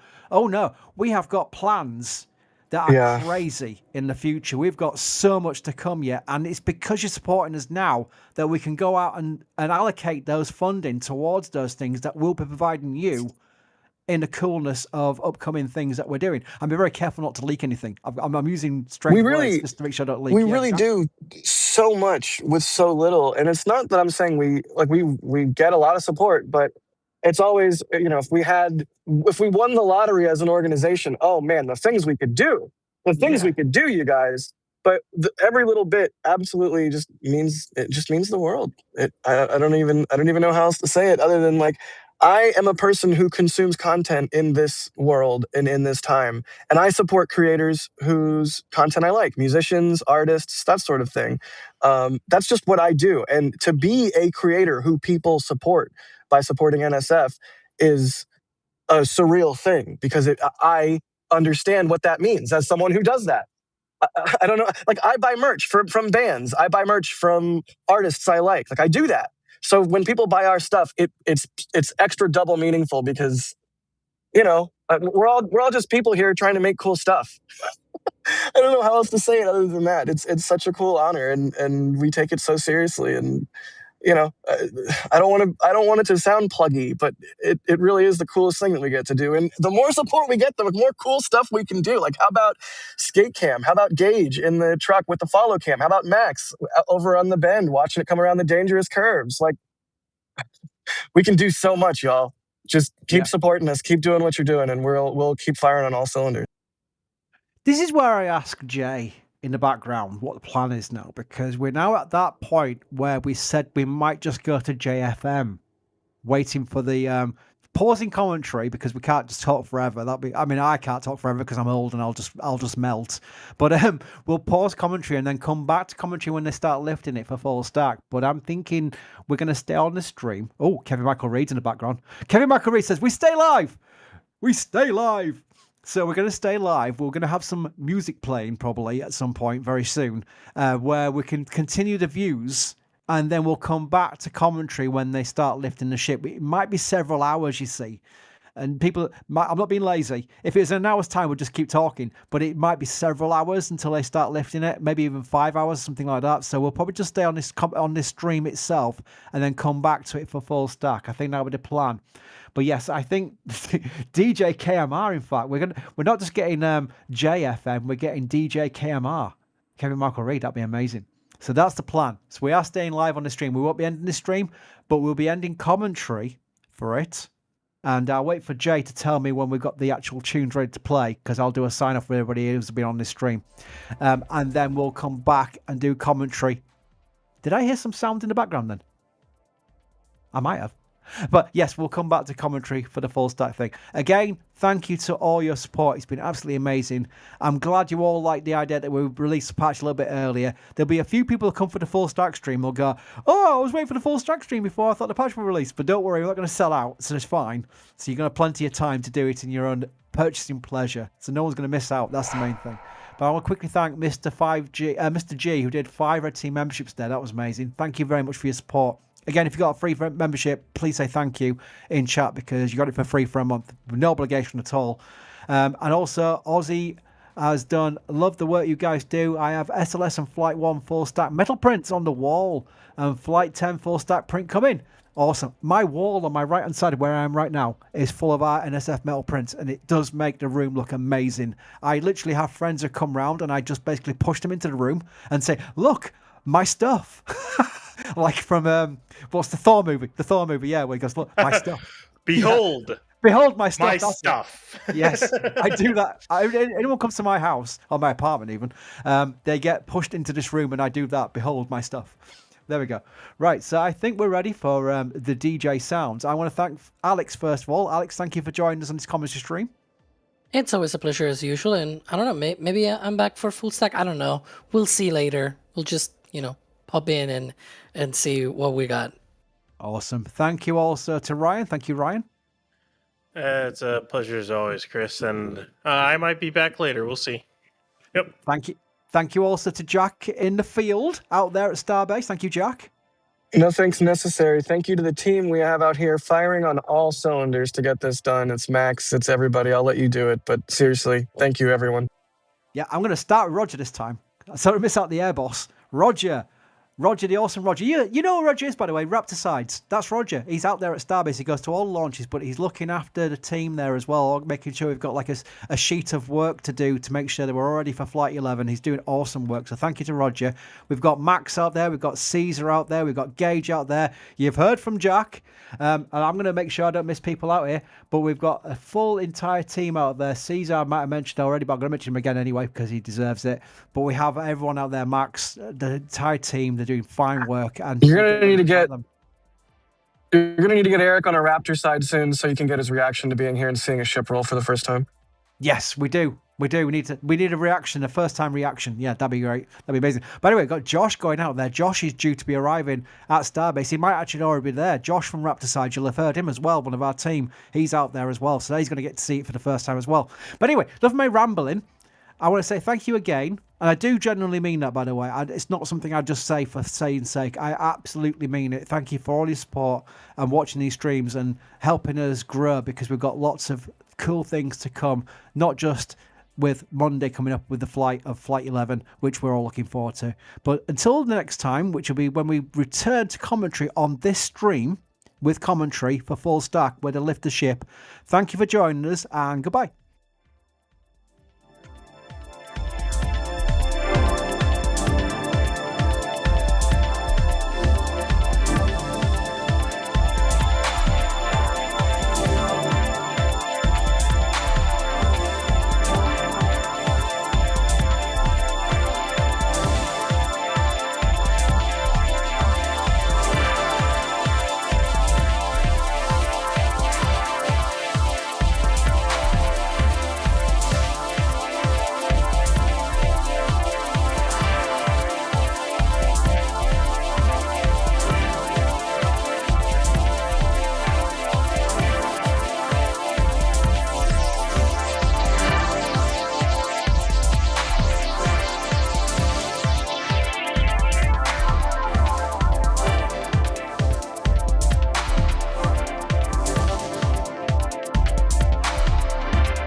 that. We are live once again. If you're enjoying DJ KMR tunes, well, surprise, we are back on commentary. And hang on, horses, dirty leads. I'm Chris Bergen. No, I'm Sawyer Rosenstein taking over as host. And as you can see, Ship 38 is in the air on its way to be fully stacked ahead of Flight 11. Joining me again, Ryan. How's it going? It's going good. I'm a little surprised that they're lifting right now. I'll put it that way, because the stabilizers aren't in. Just the main pins are. So that kind of came a little bit of a quick shock. But I'm here. I'm here and ready to go. Yeah, is that a bit unusual? We haven't seen that for any of the other ones, right? I mean, they have lifted it without the stabs in, but actually stacking it without the stabs, no, they've never done that before. Well, it's the first time for everything, especially on the last time for version 2. And Alex also joining us once again on commentary here. Alex, it's getting real. Yeah, I mean, it sort of took me. I had just made dinner, so I guess I'll have to reserve that for later. But yeah, I mean, this is the last time. Hopefully, I mean, knock on wood, right? This is hopefully the last time that we're gonna see a full stack of a version 2 ship booster. Last time on this configuration of this pad, of pad 1. So yeah, I mean, last times of multiple things going on at the same time with this lift. It's a special one. It is, and personally, I'm glad they're doing it today, because one thing we missed out on the last flight was being able to have really great shots of the full stack with the sunset and sunrise and all of that. So it gives us a good chance to get some awesome imagery of this final full stack, and that'll be great for our team out in the field. We have Jack out there, we also have Max out there. The whole team is out there today, and we'll be seeing views from them. And of course, just as before, you can tag at NSF or at NASASpaceflight. We'll answer as many of your questions as we can, and we'll do the best we can to get through all of this queue here of everyone getting the Flight 11 patch, which, if you're unaware, is now out. The Flight 11 patch is available, and it is not a pre-order this time, so you can order your patches now. Huh. What's the huh? They lifted the ship up a little bit, and then they translated it over to the left. By left, I mean, if you're standing on the tower looking at the ship, they moved it to the left a little bit. And then I think one of the stabs has gone in, or is attempting to go in. This is weird. I'll just say this. This is weird. The way they're doing this. Yeah, Alex, any idea why they might be doing something like this? I gotta be honest, I have no idea why they should be doing any of this. I mean, they might be trying something new. It's the last time that they're gonna be doing this sort of thing, right? So maybe they're trying something new, something different. No idea. Oh, you know what I just thought of, Alex? What have you thought of? I wonder if they're testing the new lift profile for Pad B. Because remember, they're going to have to translate it out of the way because of the F flap. Yep. I wonder if they're testing the new profile. So to put it in perspective for people that might not be aware, Pad 2, okay, it's instead of being the circular thing, it's square, and then it's got these massive walls and everything, right? And so the thing is, when they designed and they built Pad 2, they had to make like a notch on the side of the launch mount so that they are able to lift the ship as it comes up and not hit the launch mount with the aft flaps, because obviously, here it doesn't do that because the launch mount is small enough. It's just the circle. But as you can see there, Pad 2, the launch mount itself and all of the structures surrounding it, they are much bigger. And so they have like a little notch on the side so that they can do the lifts. I'm guessing like that thought also came to my mind as well, that maybe they will need to sort of scoot it, to the Yeah. left, right? As they lift, scoot a little bit to the left, and then continue the lift. I don't know. We'll see when that happens. Maybe in a few months from now. Yeah, and that also brings up a question that I've already seen here in chat, and I know we've kind of talked about it earlier, but how soon after T0 do you think we'll start seeing demolition? Because as we pointed out earlier, Ryan, I know you were talking about this earlier in the stream, that they're already removing parts and things like that, but when do you think we'll start seeing the big demolition? I mean, I still think it'll probably be a couple of days, especially if this flight's successful and everything like that. I know the last flight happened right around Labor Day, so the entire team, everyone seemed to take the entire weekend off. Like there was almost no. Starbase was about as dead as I had seen it in years.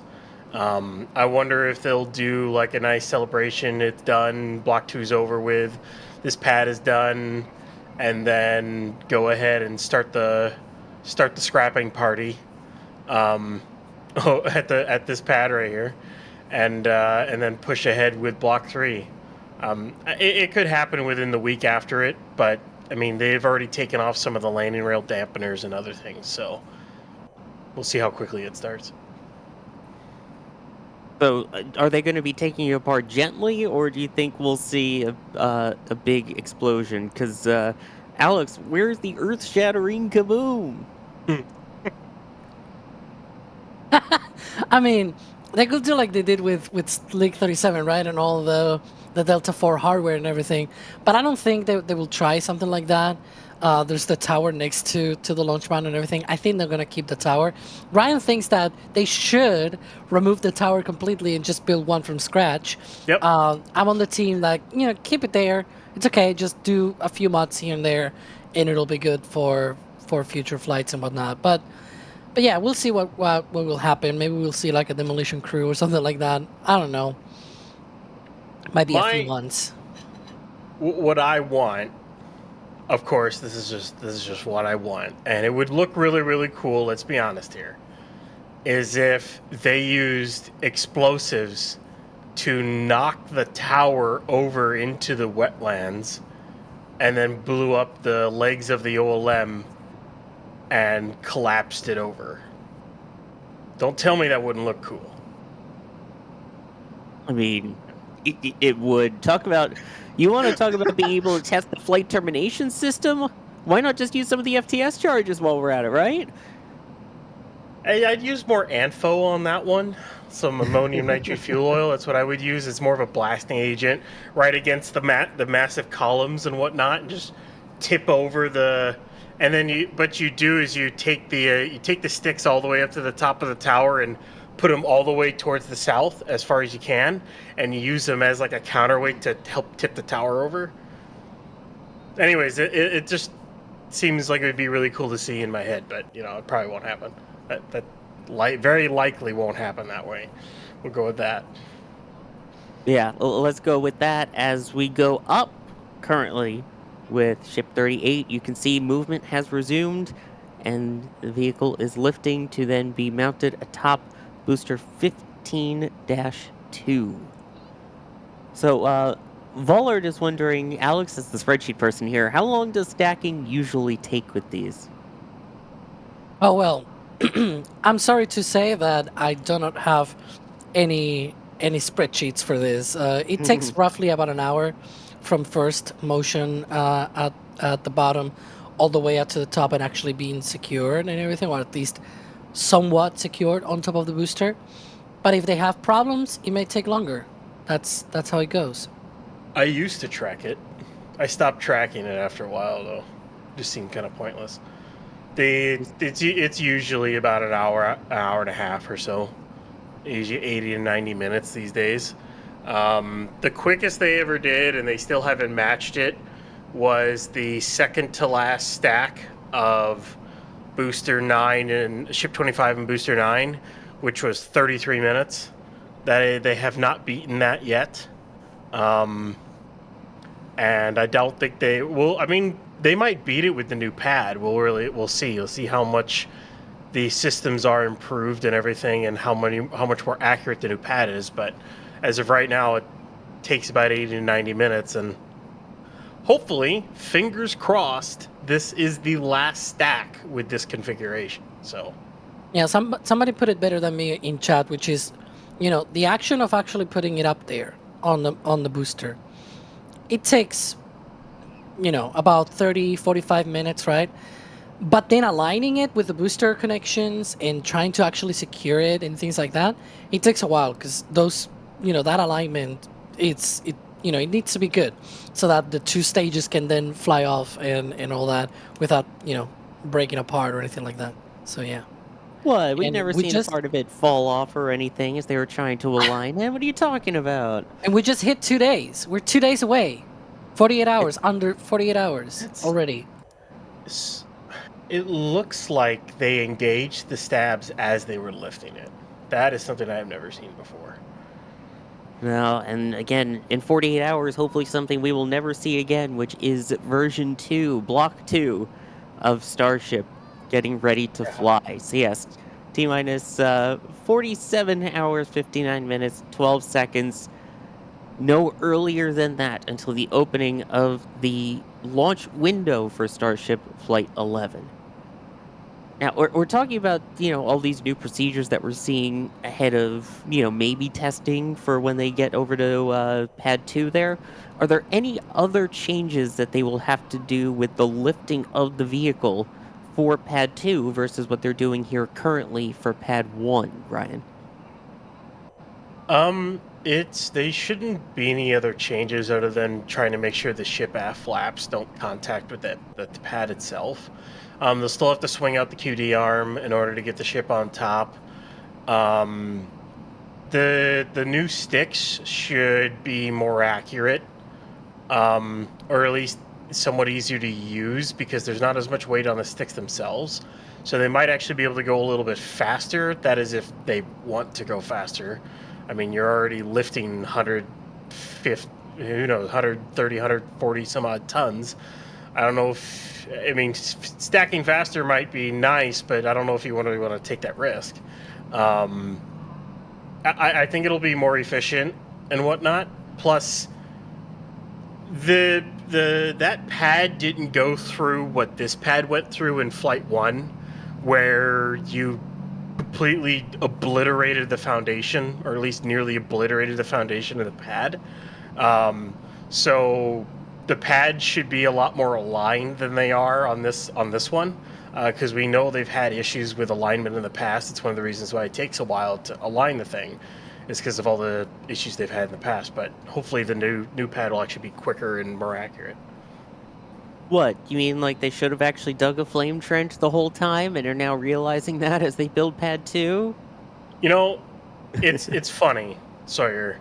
You look at this program, the suborbital pads. Let's take one of the more powerful liquid rocket engines and fire it straight into a slab of concrete. A face slab of concrete with no water. What could possibly go wrong? Just look at the suborbital flights. But it's Vandenberg. and then you look at what they did with booster to start, especially Flight 1, and then they finally realized maybe we do need a flight, a flame trench or or at least a water deluge. Just words. But ooh, this is a nice shot. I love this shot. I think we first saw an angle like this for Flight 10, where the rising behind the booster. Oh, I love this shot. It's so cool. It's like rising of the Phoenix, the reveal from behind the booster. Move that bus. We've got the ship on the way up. I absolutely love it. Let's see here, continuing to take more of your questions. H2O Gardening wondering, Alex, do you think that there might be some catch practice? So once the ship is caught, they will have to connect the adjustment pins in the air?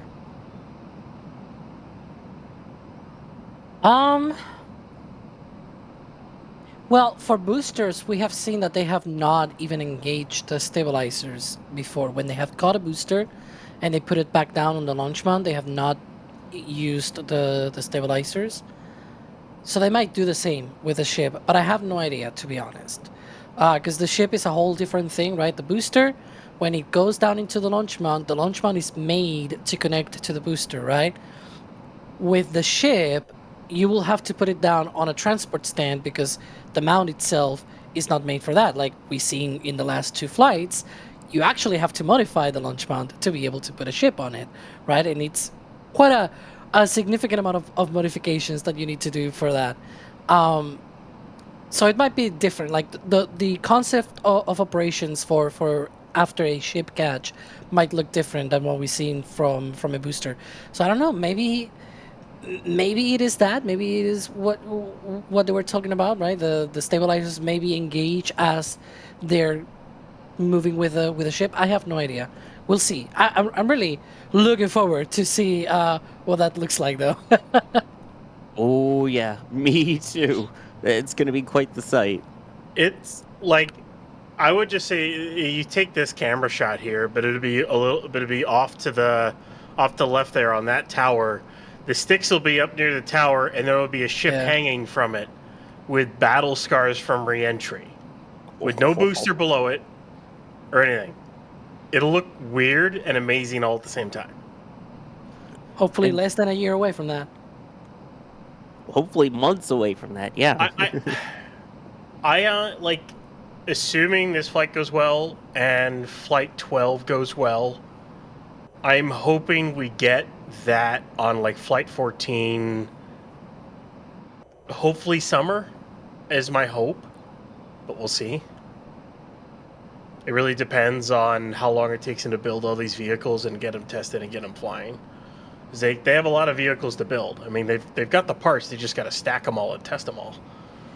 Yeah, and for the record, Flight 11, the stack that we're seeing here, will not be caught, neither the booster nor the ship. We're talking about in the future, right? Yeah. Because a few people were confused in the comments and just trying to clear that out.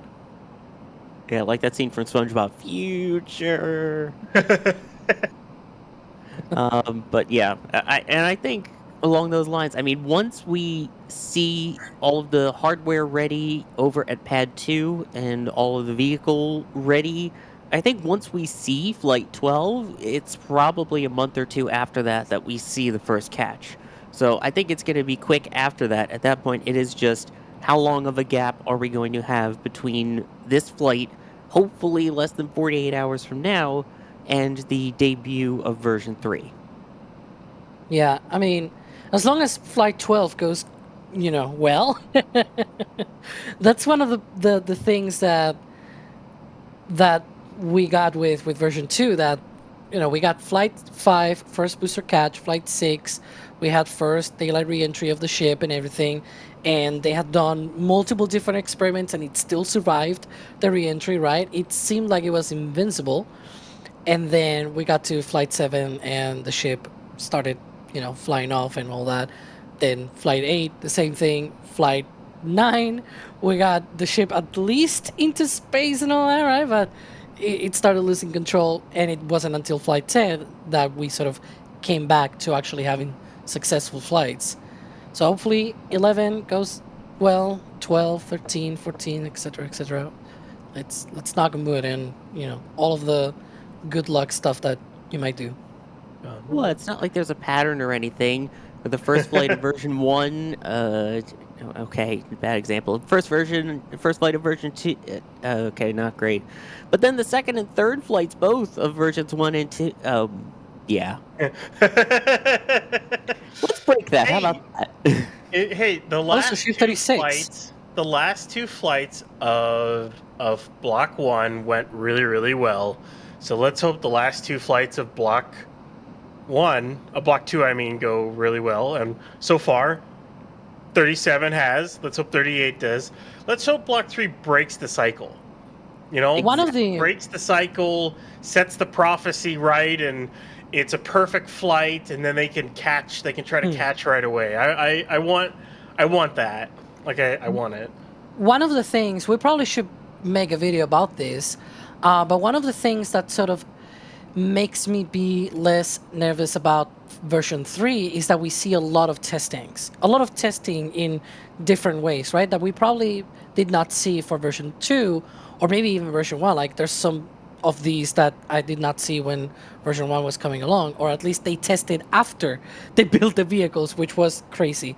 But anyways, like there's multiple testings both at Starbase and also there's one at McGregor as well. There was even a previous one as well earlier in the year out there.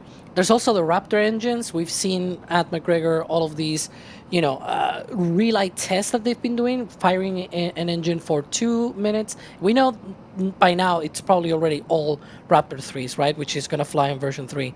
So they got like this pattern of firing for 2 minutes, then shutting down, relighting for 12 seconds, then shutting down, waiting a few minutes, and then relighting again for 30-something seconds.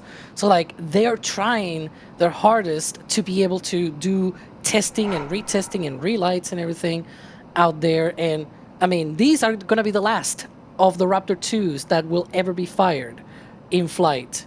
There they are. These that we're seeing right now, because the booster will do its thing, and hopefully if the ship gets to a landing burn, those 3 center engines are going to be the last Raptor 2s that are ever going to fly and be used in flight. Obviously all of the 6 of them, they're going to be used in ascent, but I refer to the landing, of course. So yeah, I think all of this testing that they're doing, it makes me a little bit more comfortable about version 3. We'll see. And there's Max, by the way. Max Evans out in the field providing the engine views for us right now. Shout out to Max. Sorry, go ahead, Ryan. I would say it is kind of, we had Raptor 1, which got us through the suborbital flights, and then there was a single flight of Raptor 1.5, because that was SN15, and then 1.5 got fired on Ship 20, and it never got fired on Booster 4, and then they switched over to Raptor 2. So all of the integrated flight tests we've had so far, all 10 of them, and then now the 11th, and the amount of progress this program has made is mainly owed to Raptor 2. And it's making way for a much better engine, a much more advanced engine even, with all the upgrades they've got to Raptor 3. But it is kind of one of those things. It's gonna get its nice send off. All the Block 2, Raptor 2, everything's gonna get a send off on this flight. And there goes the cutie arm. On the left side of your screen there, you can see it swinging. You can see there the chopsticks have already cleared the quick disconnect arm. So it is moving in place ahead of the final stack. So why swing it in now, by the way, as opposed to having it in before or swinging it in once it's closer to being already on top of the booster? Why now? Before, it's not possible because the chopsticks are in the way, essentially. When they go up the tower, you could see that carriage system that rolls on rails up the tower. So you have to move away the arm to let those pass. But once they are above the cutie arm, then you can swing it in again. Now, the reason why they don't wait until the ship is actually stacked is because they use the arm itself. It's got cameras and everything to be able to aid on the stacking. So they put it there now next to the booster. The ship comes over and then they stack, and they use cameras there as well to be able to tell, it's not the only thing, but it helps. It's sort of what I'm trying to mean here, right? Yep, more Alex, cameras, more better. Yeah. I know you talk about this in the video, but remember the claw? Yeah, the claw. It could use once, and it was gone. Right? That's in fact, the mechanism to deploy it is still on the arm. The jack screw is still there. They just took the claw off itself. So, because the whole point Explain of the claw.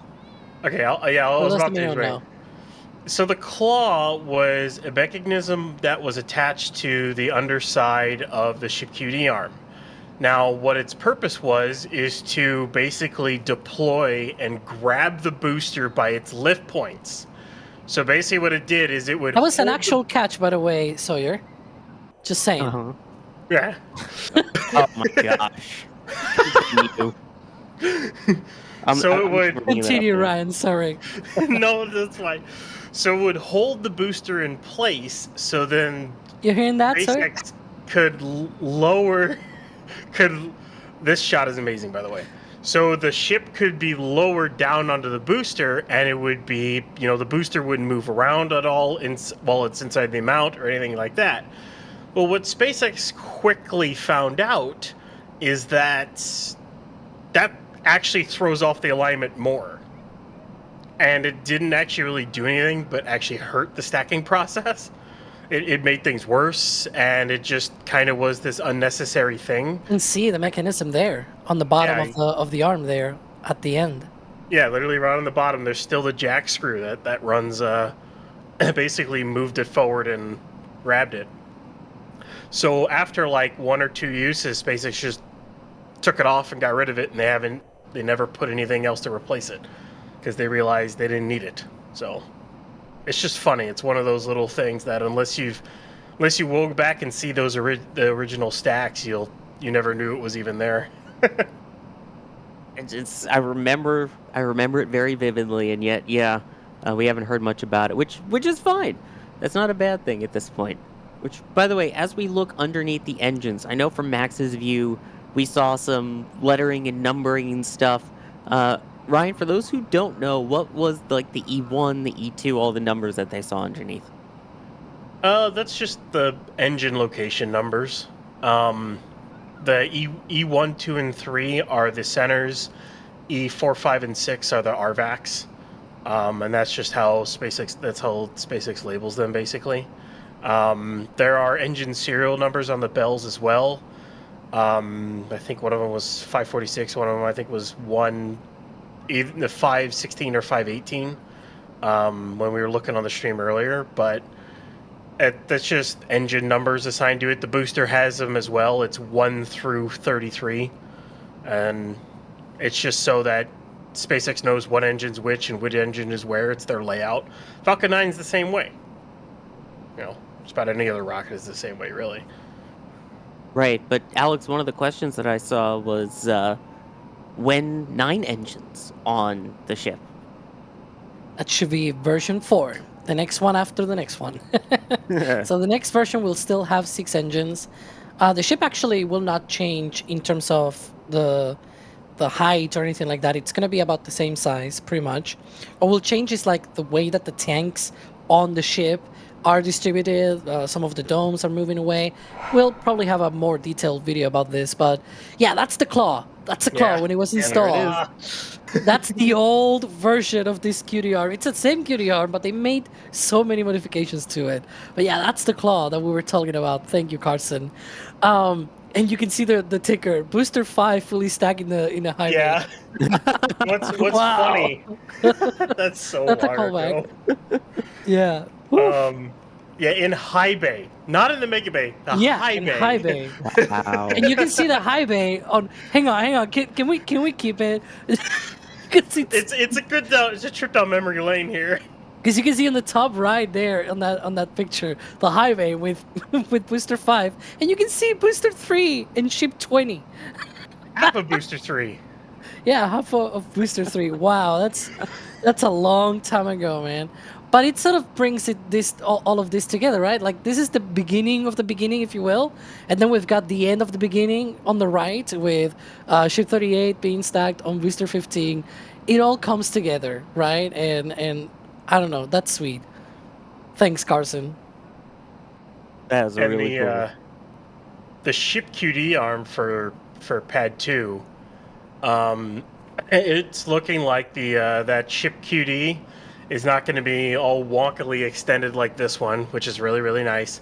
It should be like basically almost flush with the QD arm. So it'll look nice, clean, simple, easy, not the jankiness that this is. Because I mean, just look how jank and rusted that QD arm is. You just look at that thing. Oh, jank. I love it. That's the perfect description of how this is right now. But isn't that the entirety of the Starship program when you think about it? For a good chunk of the time, it Me. definitely has been levels of jank. We'll go For a with good that. chunk of time, you mean like a few weeks ago? Right? Yeah, that's true. They've put a ship on the orbital launch mount because they destroyed their only static fire stand, right? Like that's the thing. That's That how is- that's SpaceX true. works sometimes. Maybe- Sometimes when the what's the expression? The tough gets tough. I don't know. It's just too late here in Europe. But yeah. Oh boy. Anyway, it looks like at this point they are onto the rotation of it. So basically rotating it so that it goes above the booster before they align it with those pins and lower it onto it. Now you were talking about there's the cameras on board, the QD arm there. There's of course also the SpaceX drone that they use. Is there anything else that we know of that they use to help line it up, Alex? Excuse me. Oh, they might have sensors, perhaps. That was one of the things that we theorized for a long time. I just haven't seen them. Like, for example, I remember very early on, I used to talk about a lot about the cap that they use for Falcon 9 boosters. You know, when the booster lands on the drone ship and then they need to put it back on the port, they have a special cap to be able to lift it. And the cap thing, it literally has like lasers and cameras and everything to be able to, you know, get more, like not need anybody up there with a lift to aid on the connection of the thing, right? So maybe they have that sort of thing. I have no idea, but definitely cameras because we've seen them. And they definitely use that sort of thing to be able to align the booster and the ship together when they do this thing. Maybe they do have lasers. but yeah. Ooh. I like the idea of lasers. But yeah, and of course, I'm sure chat will let us know if they see the SpaceX drone flying around too, because I always see drone popping up a bunch in chat when that happens. Although I could make the cheeky comment that maybe they just use cameras and this is full self-stacking. Anyways. Well, this isn't full self-driving like those Cybertrucks that you see in the front there. As SpaceX tweeting out these photos, X-posting these photos of Ship 38 prior to its rollout. And by the way, if you look closely in this picture, you see how there's, you know, obviously people right near it, and then the line of cars behind it, and some people on the sidewalks there. Yeah, that's how NSF brought you some of the views. The red truck of there the is roll. Gage. Yep. There we go. So when you see the views from the truck riding behind it, there it is. That's where it's coming from. It's right there. I think and then it's of course, T-Max. yeah, we had the team that popped out. Do we have skate cam? Can we see skate cam? Oh man, but yeah, that's a great view. Yes, Gage seeing himself in the SpaceX tweet, and yeah, oh yeah, there's Ship 38 there too. That's pretty Yeah. cool. There's a ship there. Yeah. Well, as they line things up here and we get ready to see the drone, I do want to clear some of the support queue that we've had from when we were on our little gap there between roll and lift. So you try and catch up. Obviously, you saw a bunch of the names scrolling through earlier. I love this camera angle. Holy smokes. Sorry, got distracted. I did see someone asking, can NSF fly drones during rollout? There are very restricted areas where we can and cannot fly drones. Our team is aware of those, and we only fly drones in areas where we are legally allowed to, following all FAA guidelines. So that's the best answer that I can give you there. Ghoul of Antarctica earlier with the $20 super chat saying you are now listening to the soothing sounds of KMR radio. Sit back and relax. That was KMR. DJ KMR has some pretty good tunes there. Speaking of that drone, by the way, there it is on the right side of your screen. I see everyone going nuts in chat saying drone. So there we go. Checking the alignment, of course, everything there. Ryan, not our Ryan, saying awesome design yet again. Thanks to the entire NSF crew for all the great coverage. Go Starship, go Ship 38 plus 15-2. Of course, getting the brand newly debuted Starship Flight 11 patch. You can see it there in the corner of your screen. Is available now. It is not a pre-order. It is available now. So Go check that out at shop.nasaspaceflight.com for all the patches, for all the shirts, all the awesome gear with it.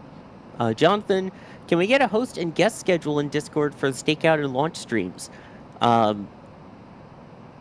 Probably not that I'm aware of, but we'll see. But anyway, there it is. There's the patch. The end of an era. We keep our Starship Flight surprises. 11. Come on. What? We keep our surprises. Yeah, and Yeah, I will if say we did that. Yeah, there are some really cool surprises from what I've seen of people that will join us. So I think it's safe to say your regular NSF crew will be with you, and there are definitely some interesting guests on the lineup. So I can't say more than that, but stay tuned, and if we can reveal anything, the place that it will be revealed is the NSF social channels. So if you're not following the NSF socials, X, Facebook, Instagram, Threads, all of that, make sure you do. Christian saying for Robert per Aspera at Astra. Ready Boy becoming a Pad Rat member. Jeff saying thank you to everyone at NSF and the wonderful community. Can't wait to see the next era. With you on that one. Jeff Rowe, thank you for becoming a Red Team member. IRC Steve, thank you for becoming a Capcom member. Again, Capcom and above gets access to the NSF Discord, the pre and post show for the Flame Trench, food chat where you can tell Jackie's wrong about bagels, all kinds of spaceflight discussions. It's great. So we will see you in the Discord. Nibbles saying, lift, lift, lift, baby. Just 169,500 seconds to go. But who's counting? Plutonium-238. When they launch the rocket, will the removal of the old OLM be called a rapid scheduled disassembly? I guess it depends on how rapid they go. And look at the lighting on that shot. That is beautiful. They did it on purpose. You think?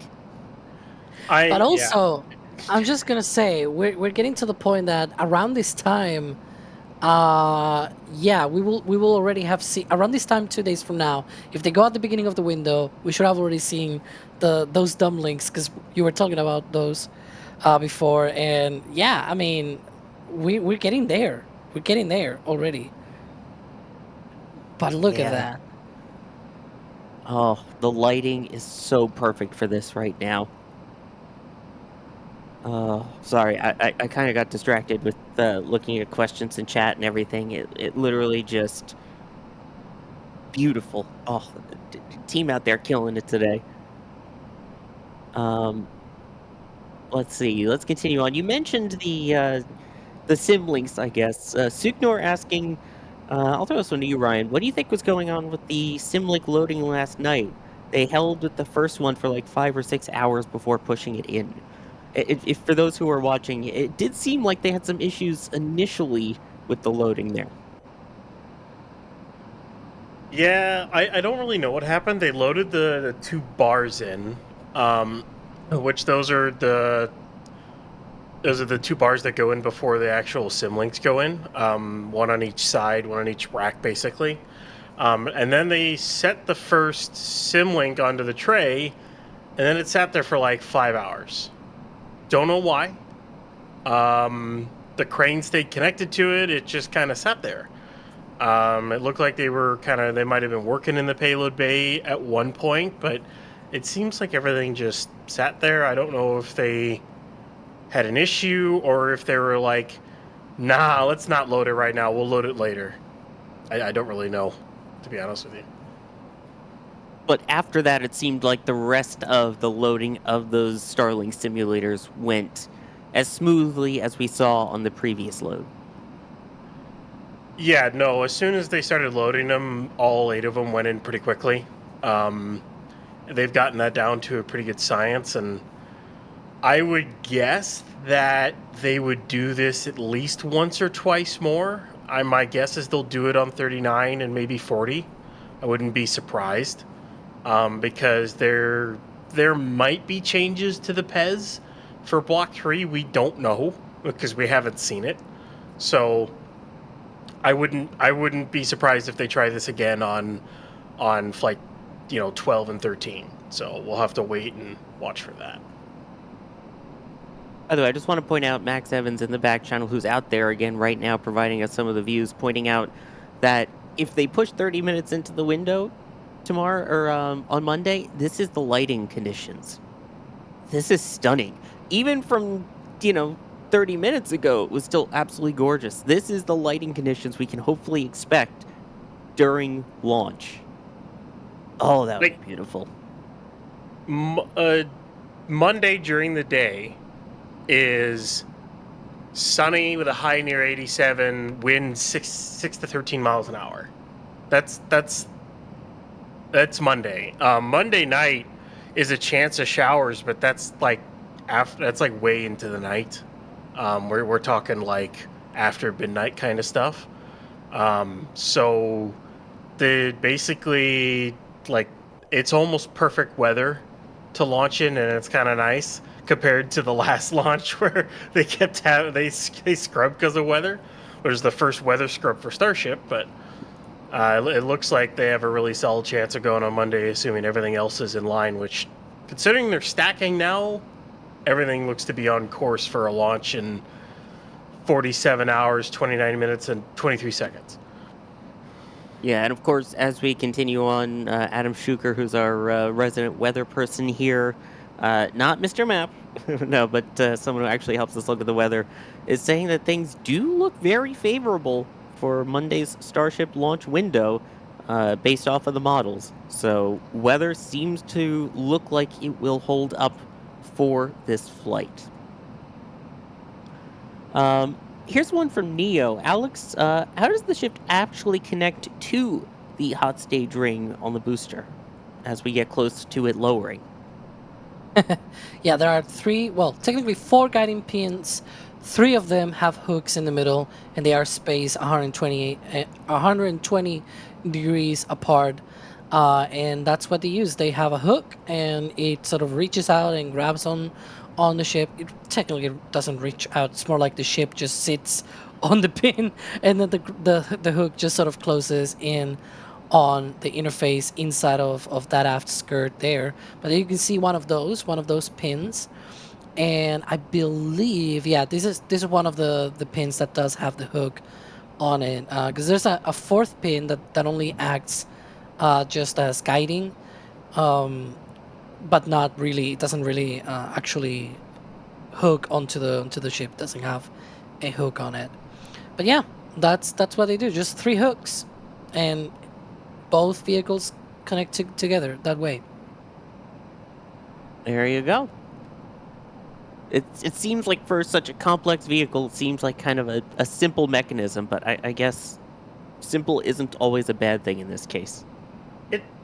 It works.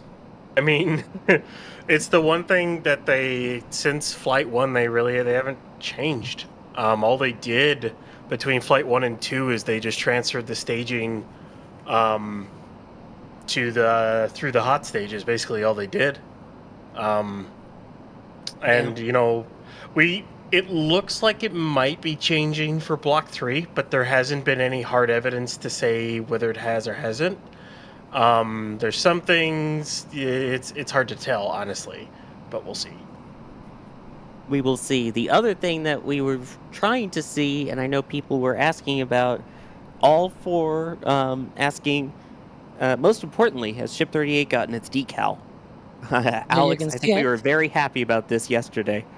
Yeah, you can see it there. If you look at the closest sort of where the chopsticks are around Ship 38, you can see they're very small in the screen because it's far away, but you can see S38 there on the side of the ship. So yes, we have the decals on Ship 38, so yay. After what, how many attempts? Because I remember 35 almost got them, but they didn't put them on. 37, they also had them around, and they did not get to put it on the ship because it was raining. Like, they literally went up with a lift Yeah. with the decals on them, and it was raining, and they were like, you know what, let's not put them. And they never put the decals on Ship 37. It's like, really just because it's raining? Oh my goodness. Yeah, like, just put it in the mega bay, before you roll. It's that easy. Anyways, that's what they did with Ship 38. They can do it. They shown that they can do it. Never mind. Just continue.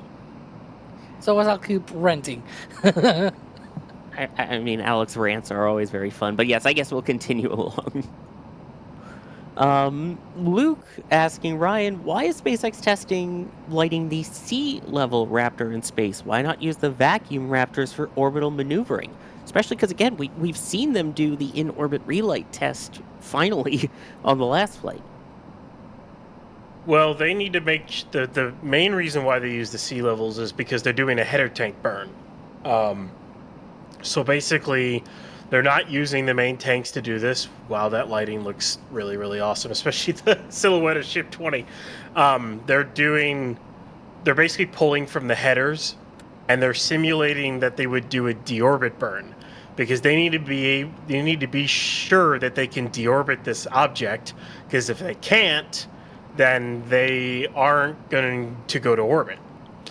Now, once they are good to go to orbit, and they are actually in orbit, I would not be surprised at all if we saw a different trajectory with a Block 3 ship, and then they did a simulated, like, maybe 2-second burn with all 6 engines, or only the RVACs or something.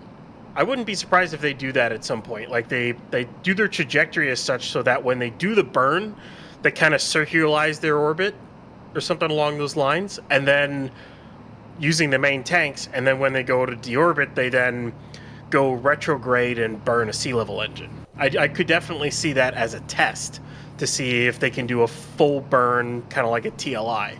Obviously not that long, but you know. But that sounds like something that we would see more like in the future versions rather than the current one. Yeah, I would expect that once they get to orbit, something like Ship 41 or higher, something along those lines, because you're gonna need to use all those engines in space to do rendezvous and other stuff like that to make burns, because they'll have to use those engines in order to do their rendezvous and docking, or at least to get to the rendezvous when they're doing the target and chaser for the field transfer demo test. Or at least the large-scale propellant demo test, basically, is what it's called. Here we go. And again, we are so close to that full stack there as the sun sets. My goodness, that is gorgeous. Oh, I love it. I love it. I also love the amazing support that we've been getting from all of you, because we can only have all these cameras and all these people out there and have that amazing sunset view, because of support from people like the Only Alan saying rockets are really just wireless space elevators. Prove me wrong. I mean, I think once we start getting the second stage landings, once the ship lands, then I think that statement is true. Because right now it's just like a one-way elevator, like from Charlie and the Chocolate Factory. It just breaks through the ceiling and it doesn't come back down. Microgravity B, thank you for becoming a Padrat member. Wonkavator. The name of it is a Wonkavator. Excuse me, the Wonka Vader then. Hey, Charlie and the Chocolate Factory is the first one to break the glass ceiling, and then the second book wasn't as good. But you know what I mean. Anyway, Biteford, we love seeing your name coming in with the $50 super chat, saying, I'm so happy that Sawyer and Alex are on for the stack, making my day, guys. Sorry, Ryan. But Biteford, thank you so much for the generous support. We appreciate it. And Glenn Taylor, thank you for gifting a Red Team membership. Absolutely love it. 98 Central asking, by the way, as we see the ship 38 getting ready to go into booster 15-2. For those who might not remember, they're asking, what was the first flight of booster 15, Alex? Well, that was Flight 8. That was with Ship 34, remember? And yeah, that one, the booster was caught. As we can see here, it's on the pad back, right? after lots of refurbishment and pre-launch testing, flying again. Fortunately, the ship did fail during flight, and then it turned out to be a very bad Raptor that was not behaving properly, I guess. Yeah, they said that it was some kind of hardware failure on a Raptor engine that doomed that flight. But yeah, that was the first flight, Flight 8. That was, what, March 6th, if I'm not mistaken? Why does it feel like it was last year, not this year? It Yeah, does. March 6th. Yep. Yeah. Wow. Yeah. It was 7 months ago. Oh my gosh. And since then, we've had. This will be 3 more flights after that. So we had 9, and then 10 was reflown, 14, and now we have the reflight of 15. Oh, God. That again, that doesn't feel right. 7 months. Ah. Anyway. You go ahead, Ryan. I was gonna say we are very close. Hopefully by mid next year, by say June, July is the hope. Starship will have surpassed the amount of flights that Saturn V flew. What? Once they hit 14. I'll give you another one. This flight will make Starship have flown as many times as Falcon Heavy. You're hurting my brain, people. You're hurting my Falcon Heavy has brain. only flown 11 times. So yeah, Starship, 11th flight. They're gonna be next to each other in number of flights. It's nuts. How it is funny because people go, man, they're taking a lot of times between these flights. No, they're not. Like even if they say there's a 6-month lag time between this flight and flight 12, like that's still 12 flights within 3 years. Can I be even worse with this? Please tell me you're going to say what I think you are. Please tell me. The what? Hang on. What are you thinking? That this vehicle, after this flight, will have flown 10 more times than Ares 1? I mean, sure. Well, I guess Ares 1 didn't actually fly. It was just You're right. a prototype. It was Ares 1X. Exactly. But yeah, what I was gonna say is that Falcon 9 took 4 years and 2 months in order to make it to flight 11. Falcon 9, okay? This is 2 years, okay, not 4 years, 2 years after the first flight of Starship, and 6 months, I guess, almost 6 months. So 2.5 years versus more than 4 years for Falcon 9. Yeah, it's going even faster than the cadence of Falcon 9 when it started. Wow. But again, they also have so much there. more experience under their belt at this point from when they started with Falcon 9. Before that, they had Falcon 1, end of sentence. Yeah. Let's see. Some more good questions we've been having here. This is an interesting one because, I mean, obviously one of the big things with Starship, once we do get it operational and see it going into orbit, of course, the main goal, getting it to Mars. Astrophysics is wondering, Alex, how many fuel transfers will Starship need to have enough fuel to go to Mars? Because, I mean, even just for the lunar missions, they're still going to need quite a lot of fuel transfer. We need to see them fly an actual test of, ship fuel transfer and all that.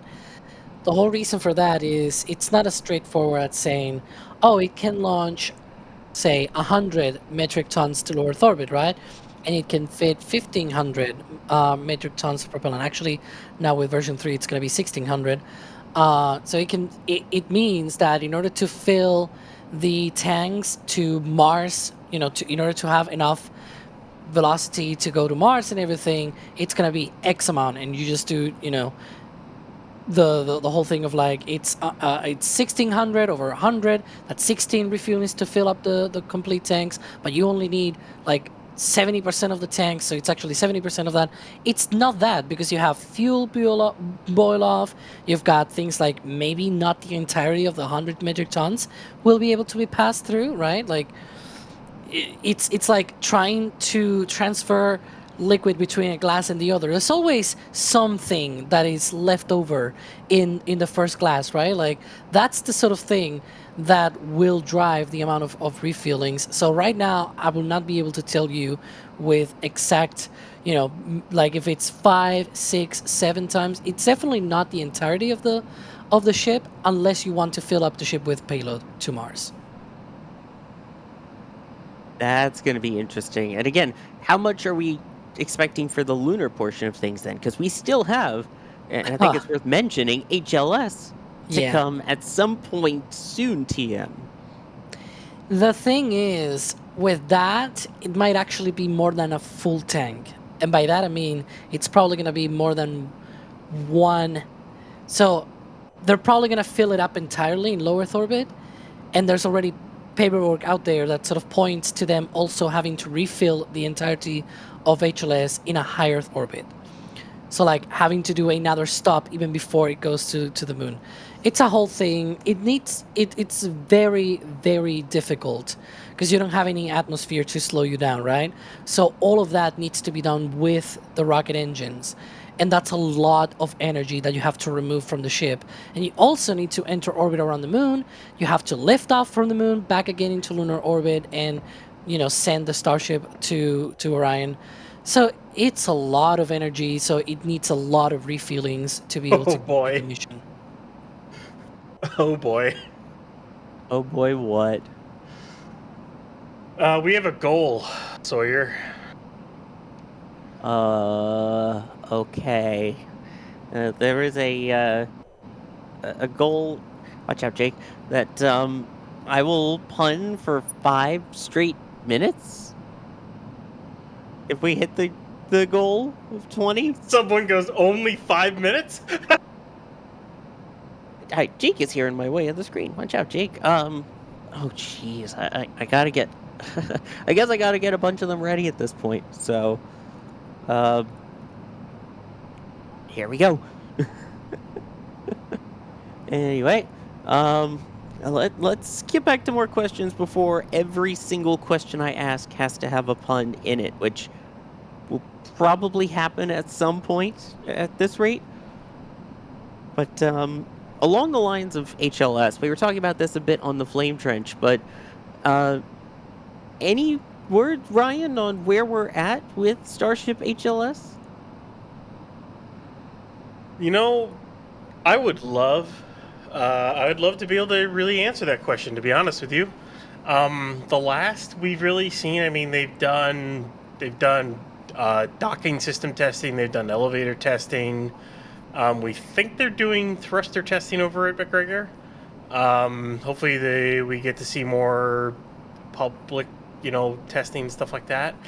With that, they do have the mock-up that's over by the Tiki Bar just behind Mega Bay 1. Other than that, I would assume that SpaceX is constantly working on the ECLIS systems, or for those who don't know, the environmental life support systems and whatnot, for Starship, as well as control systems, interiors, all that stuff. It's just they're not sharing any of it with us. And hopefully someday we'll get a nice big drop, like, is all this stuff in critical design review, what's Pat's critical design review, that kind of stuff or whatever, or we get to see an HLS prototype come out of the Star Factory at some point. But as of right now, not much. It's kind of where we're at. That is kind of where we're at, and I think this was from one of the posts they did earlier. What exactly are we looking at here, Alex? Can you tell? Oh yeah, that's the HLS nose cone mock-up, if you will, that they build and they keep there at the production site. Yeah, usually they bring guests and things like that for tours. You can also see a Starlink.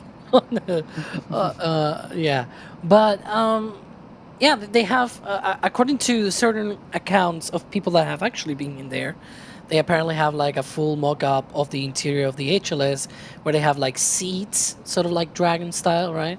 They have crew quarters and all that. It's a whole thing inside.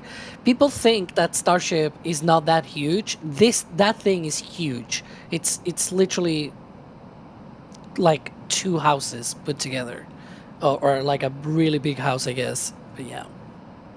Yeah, I guess you can see it compared to that building with the thatched roof kind of there that looks like a house in terms of size. Yeah. But yeah, that is going to be a tall vehicle. When you think about the Apollo lunar lander, that thing was minuscule in comparison. You barely had enough room for 2 people to stand next to each other. To save mass, they literally removed the seats, so they were standing. They were triangular windows instead of big square windows. They got rid of everything that they possibly could inside that vehicle to save mass while still barely having enough room for 2 people to suit up. And even so, the way that they exited the LEM was specific because of the way the door opened and how bulky their suits were, so that they could actually fit through the door. So now HLS has 2 airlocks, redundant systems for the elevator. Like the way that HLS is, it's like comparing a camping tent with a mansion on the moon. Like It's a full RV, that kind of thing. basically.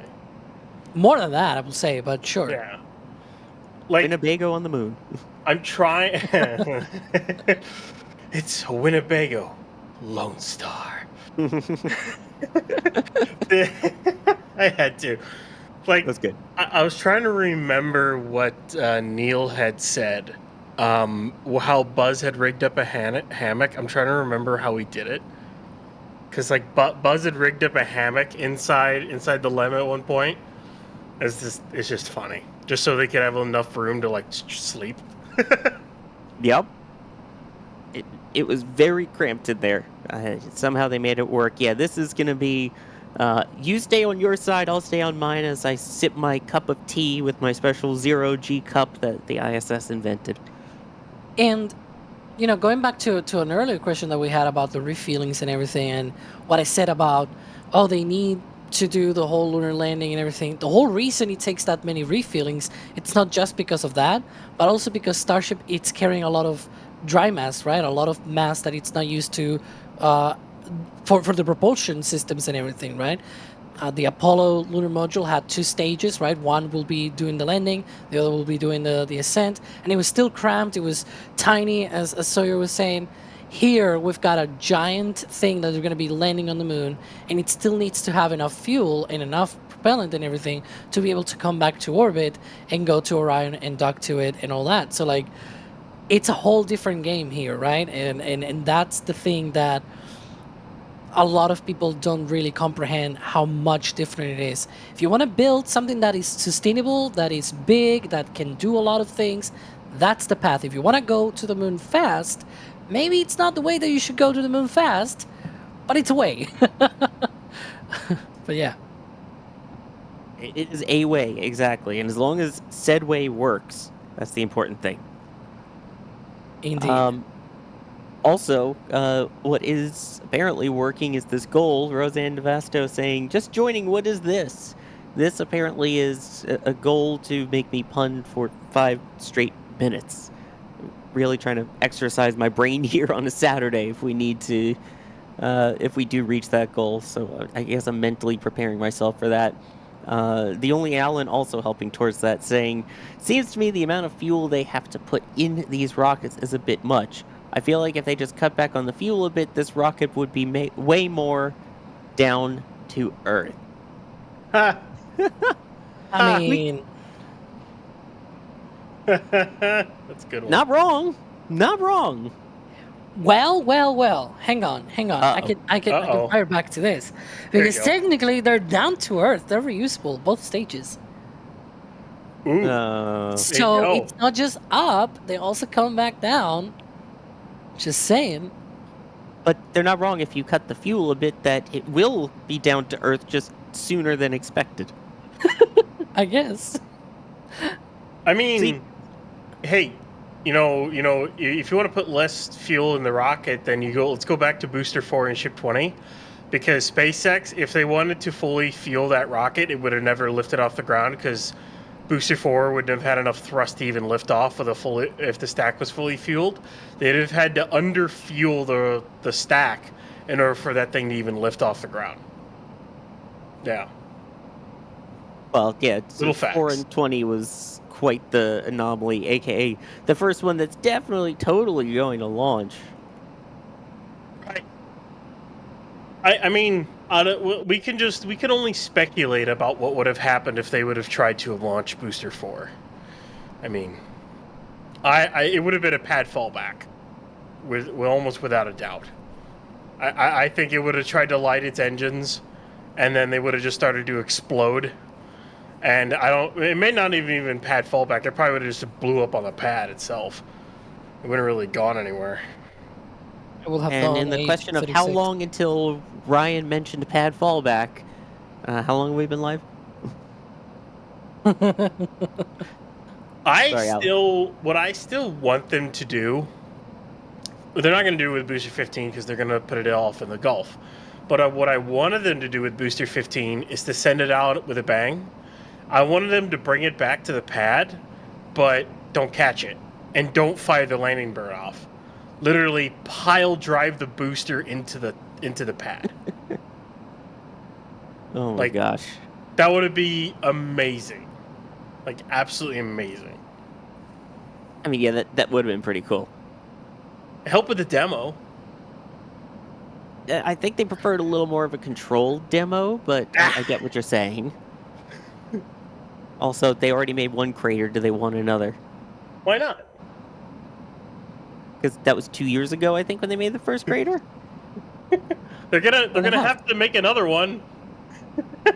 They're literally gonna have to make they're gonna have to dig a trench. Like, why not get started now? Yeah, true. By the way, there was a question that we had from some pushing buttons, pulling lever guy, Carson Phillips, I think it said. Something like that. I don't know. They're asking, why isn't this on Booster yet?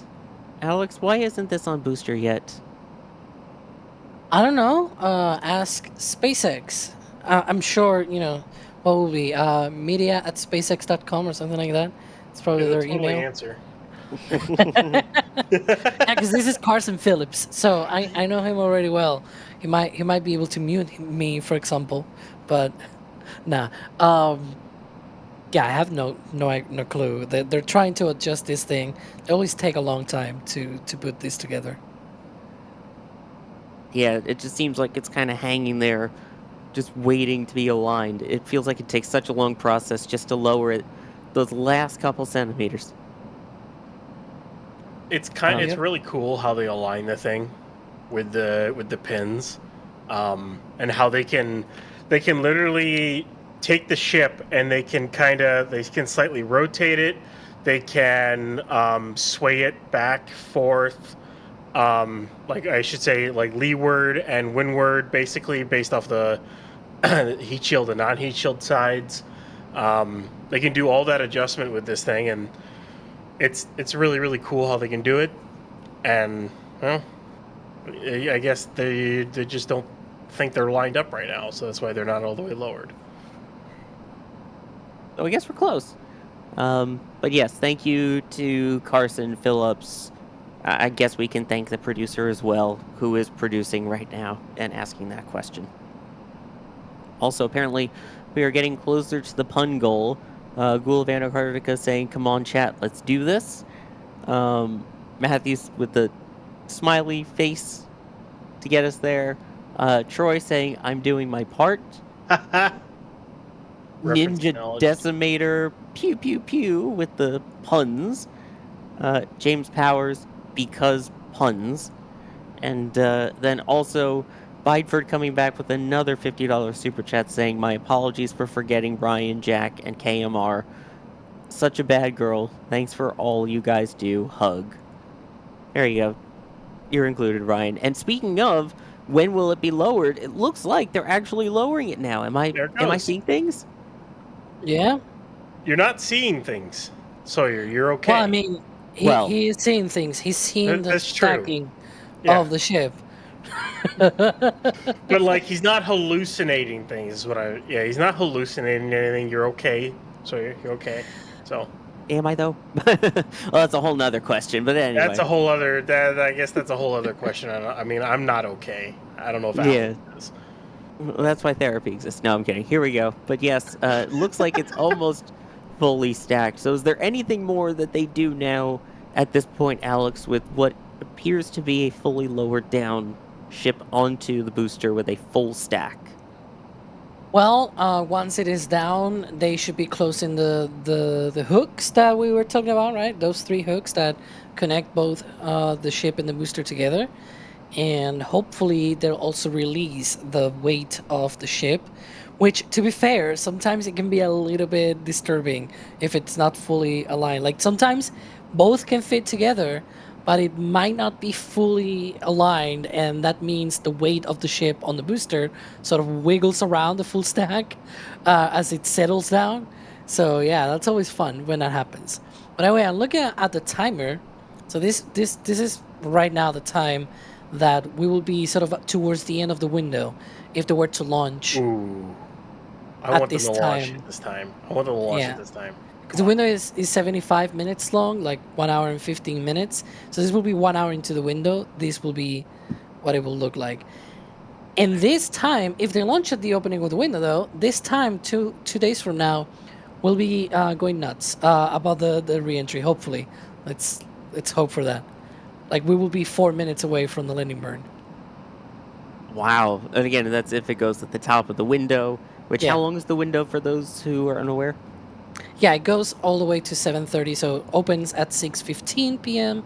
Central Time, and it goes all the way to 7:30 p.m. Central Time. So 75 minutes, 1 hour and 15 minutes.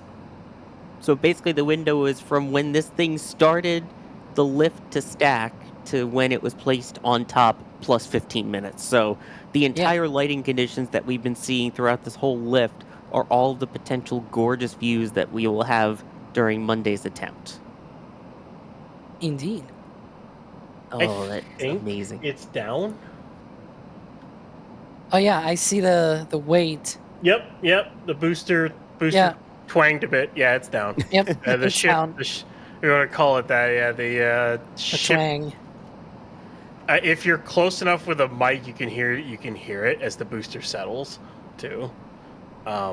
But basically, that ship should be down, and that You is can see the light 12th. playing. That is the 12th full stack on this pad, and the final full stack for this pad, at least in this configuration. So, yeah. That is scary that you can see the little bit of rocking, which of course will settle, but that's horrifying when you realize how tall this thing actually is, that it's rocking back and forth a little. I would just say to everyone, I mean, we're luckily gonna have tonight and all day tomorrow, and a really nice day on Sunday, and then most of the day on Monday to look at this full stack, assuming it stays together and they got no issues. And that's gonna be the last time we see a stack like this with this grid fin layout, and everything else. It's gonna look a lot different next time we see a full stack. While it's gonna a be shame weird. to see that this is the final Block 2, it will be nice to see Block 3, and of course the fingers crossed that Block 3 ends up a heck of a lot more reliable than Block 2. And Yeah, I can't wait. I literally cannot wait for that first full stack of Block 3. It's gonna look so cool on that pad. Oh yeah, it really is. But for now, the close-up views that we've had here, the shot we were just on, I believe, where we saw the engines also when it was lifting, that is from Max Evans with a really big lens, getting an amazing view for us here. So a huge shout out to Max for rolling out where he did to get us these super close-up views for the final time, hopefully, of version 2. In other words, hopefully this thing stays stacked until hot staging. Then we want it to destack, but up until then, we want this thing fully stacked. Also, thank a couple more people here. Shazbert saying Ayo. Cassiumatic saying that'd be punny. And Methane Man saying you can do it. I don't know if they meant it like with the actual saying it like that, but I'll put that in there. Oh man, this is amazing. So over the next 46 hours, are we expecting anything? Like say tomorrow, should we see them be doing any work on this, or what are the final preparations, Alex, to see at the pad? Well, in the coming hours, even less than an hour actually, they'll probably go up to the tower, to the quick disconnect arm there that you can see on the left-hand side. And they have these sort of hand-cranked platforms that they deploy from the arm. And then they can go up to the ship to where the umbilical is connected. Then there's like protections that they need to remove and everything. And then the umbilical goes in and gets connected. They also connect a few other lines as well. During full stack operations and things like that. But that's pretty much the major thing that we might see until launch in that sense. Of course, once we get into launch preparations, the day off, we're going to get the road closure as usual. We're going to get those magnificent views of the full stack getting revealed by, you know, those arms opening, right? Those chopsticks and everything. We'll get through all of that, of course. We're going to be live for the stakeout stream and also for the launch stream as well. The stakeout stream will go live at T-minus 9 hours. The launch stream will go live at T-minus 3 hours. So we'll be gonna cover all of those things once things get a lot more active, because of course that's when action starts picking up, right? But immediately after this, it'll just be that connection of the umbilical on the ship, and of course they need a bit of manual help, if you will. So yeah, I mean, look at that, it's almost ready to go. They're gonna clear things, of course, on the launch pad. That always happens ahead of every launch, and they've been doing that for the last few days. But other than that, any major thing, I cannot think of anything else. They still do the sweeping? Yeah, they do those. I mean, yeah, Brian, why are they out there with a broom literally sweeping the pad? Well, it's basically like a street sweeper, or kind of like a ground sweeper. It's basically a little vehicle they do it with. They try to pick up any of the oils or gas or, you know, dirt or whatever that may have dripped or fallen over the plate and the surrounding area on the pad. The whole point is to try to make sure none of that gets shot out into the wetlands when they fire the deluge up. Is basically the whole reason. They won't do that anymore at Pad B because, well, it's now all inside of a trench, and you basically that gets pumped out through the sump pumps at a frac tank. So yeah, they won't do that anymore. This will be the last time we see them do that. In fact, it is kind of weird to say this too. Monday will be the last time, or should be the last time we ever see that deluge fire for that pad too. Pad A. Man, a lot of lasts. I just keep remembering a lot of last times for things. Maybe also even the last time that we see those subcoolers and pumps being used. Yeah. Well, those are all gonna go. Yeah. Well, yeah. Yeah. But that's fine. They can chill somewhere else. All right. We haven't even hit the 5-minute thing yet, but Gulnar asking, so 20 bun tokens equals 5 minutes worth of puns? ? That I don't know. But with the full stack, hopefully we see a sort of candle lit on Monday. I do want to take a moment, chat, really quickly here to light someone else's candle. For those who don't know me, today is my dad's birthday. So he's turning 75 today. Dad, I know you're watching. Have a huge happy birthday to you. Chat, can you everyone just say happy birthday, Joel, or happy birthday, Sawyer's dad? Any of those in chat. He is the best man. He actually comes with me to a lot of the launches at the Cape. So all the photos and videos and things that you see, he does help out with getting all the tripods and getting all the gear and making all of the magic happen behind the scenes as well at NSF. So big shout out to him, chat. Thank you very much. Thank you, Dad, for being awesome and joining me in this crazy space journey and life. Oh, Sorry, I had to I get all sappy there. I thought it Nailed needed to it. be said also. The aw. Yeah, so he's behind a lot of the photos and things that you don't actually see always at the Cape, but he's also where I got all of my puns from. So if you love them or hate them, blame my dad. Wow. Well, that lasted like what, 1 minute? Right? That was like. What, the sappiness and the sweetness 1 minute? Yep. No. Yeah, that lasted like a minute. Not even. Well, I mean, we're 8 away from the punathon. So. Oh, yeah, that's the why goal I say thing. it. Yeah, we still have the goal ongoing.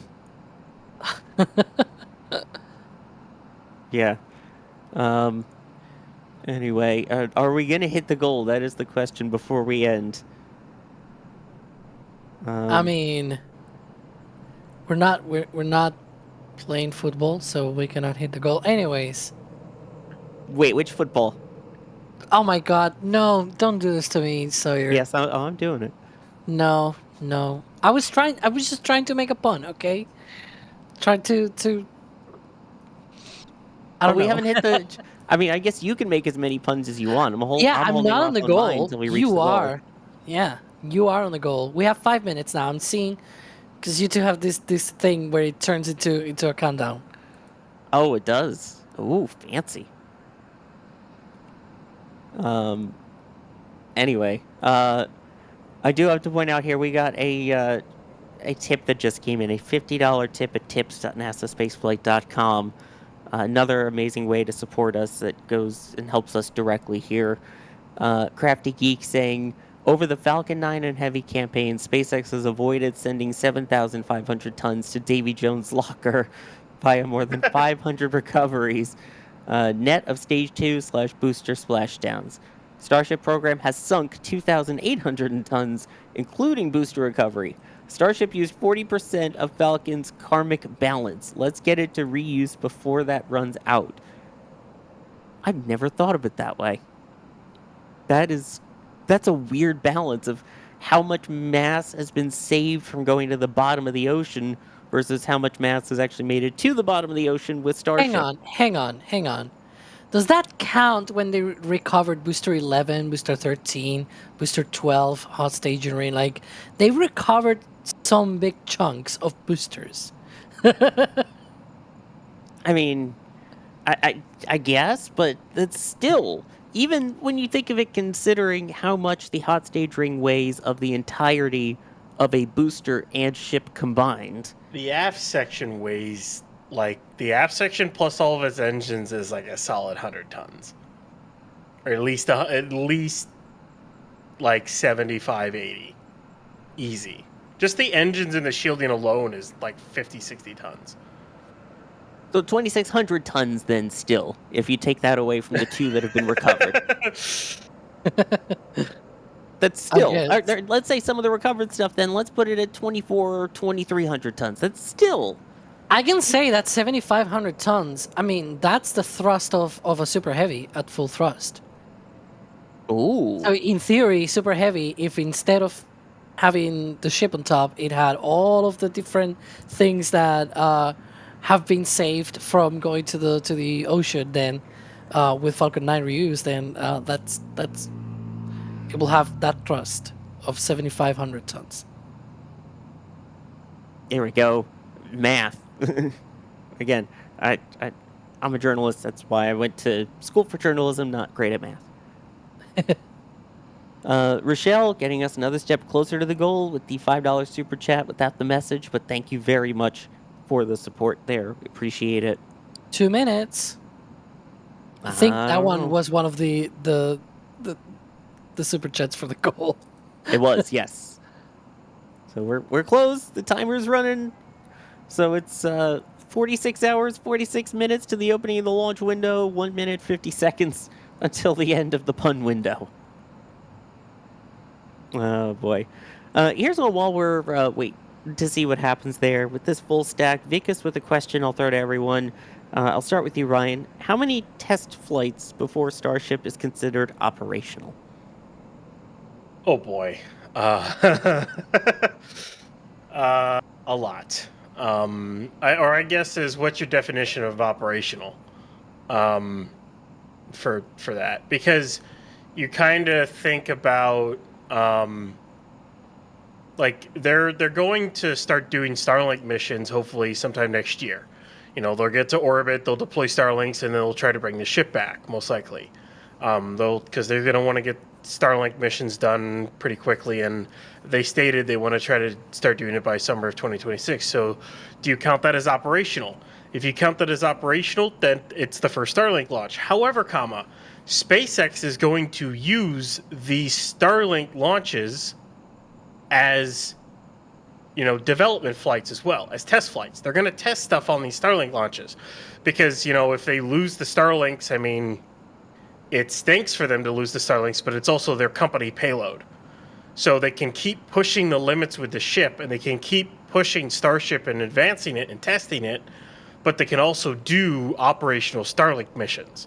So it kind of is one of those gray areas. I would think myself, operational Starship would be the first ever customer payload that's not Starlink.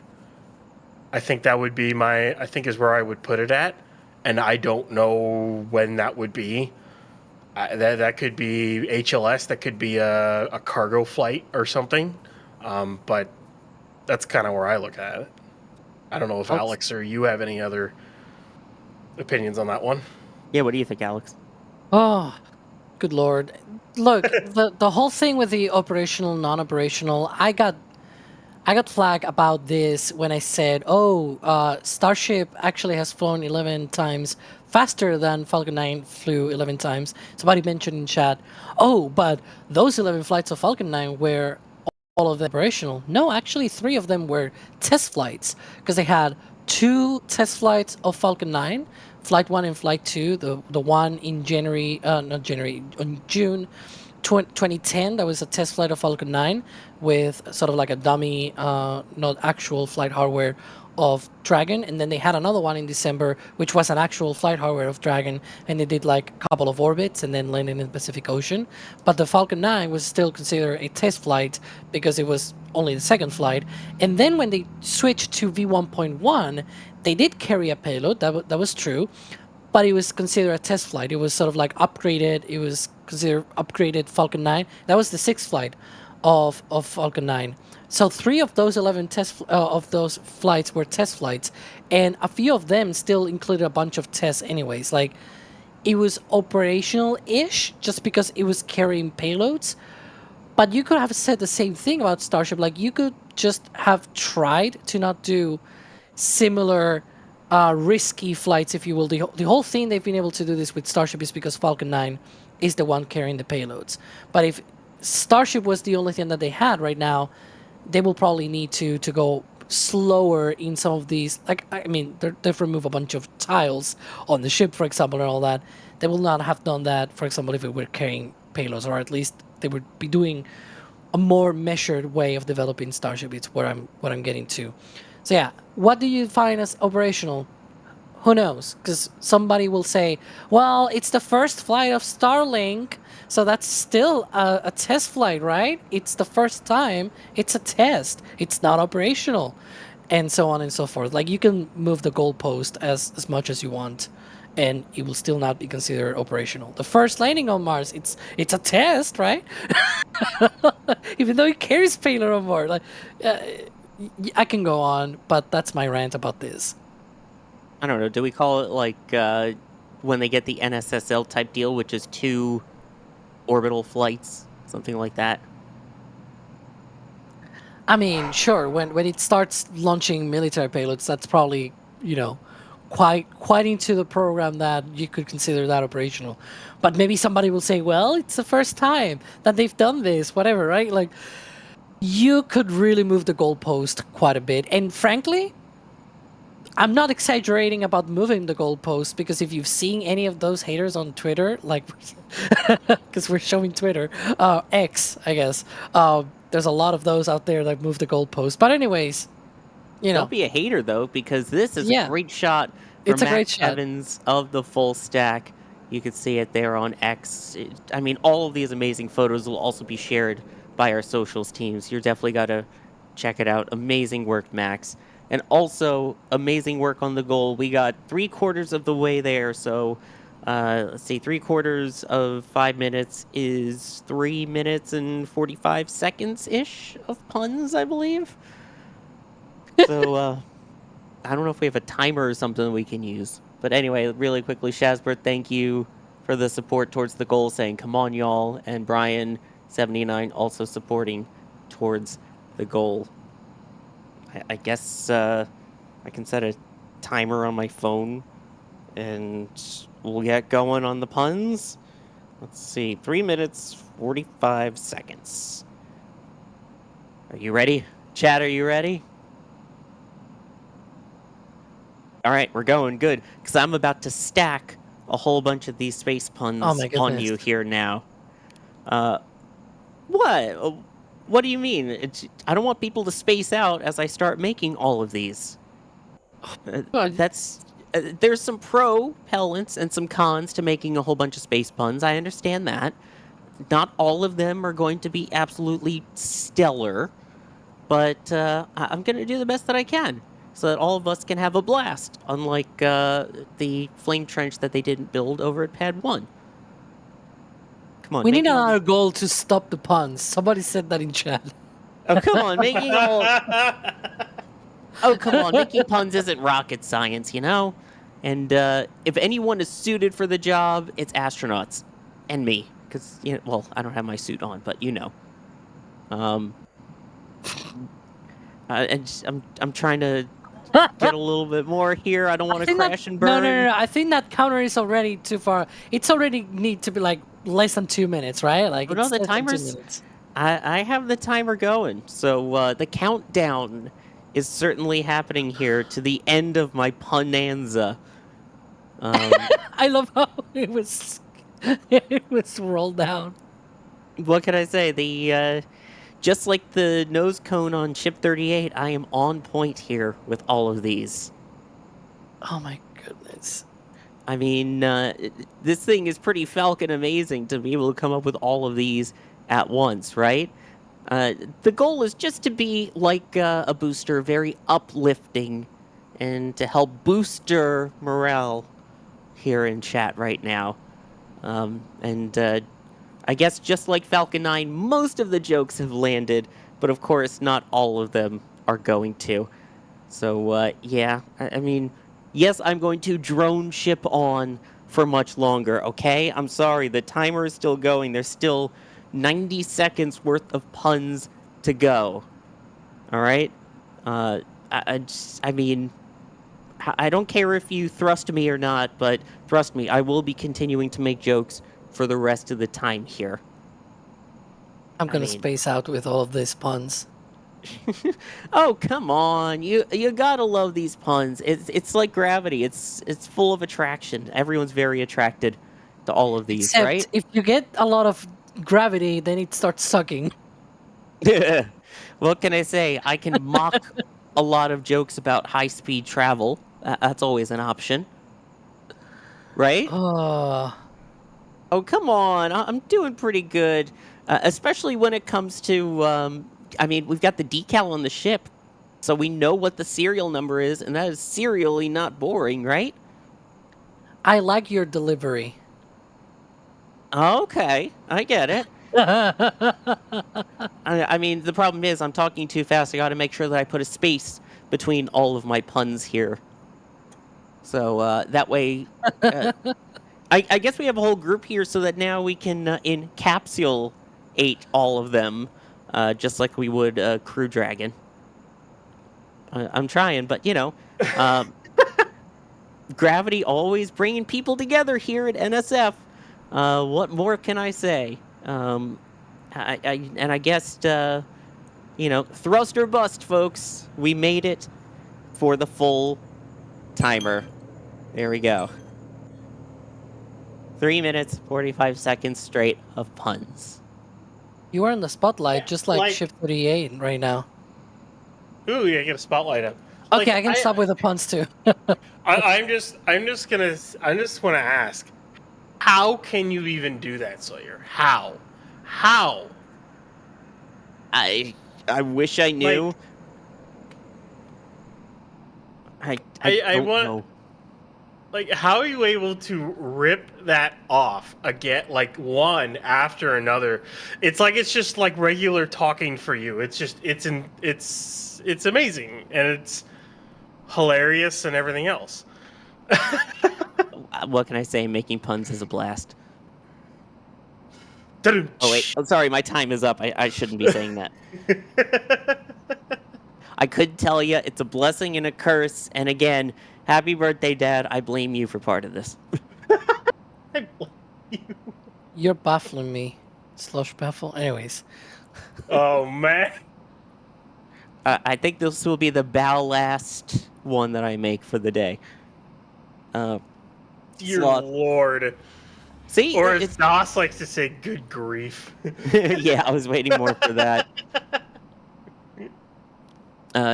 This, Kevin, is this what you wanted, Kevin, when you set the goal? Is this what you wanted? Is this what you were hoping for? You're welcome. Oh, man, yes. Someone put in chat. Oh, we have the music back?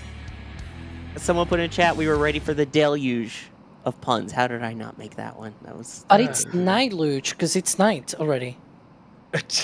Not deluge. Sloth Outdoors, Anyway. thank you for gifting a Red Team membership. I think before this gets any worse, a reminder, we'll have some awesome photos and videos that will be on the NSF socials of the lift. You're really going to want to check those out.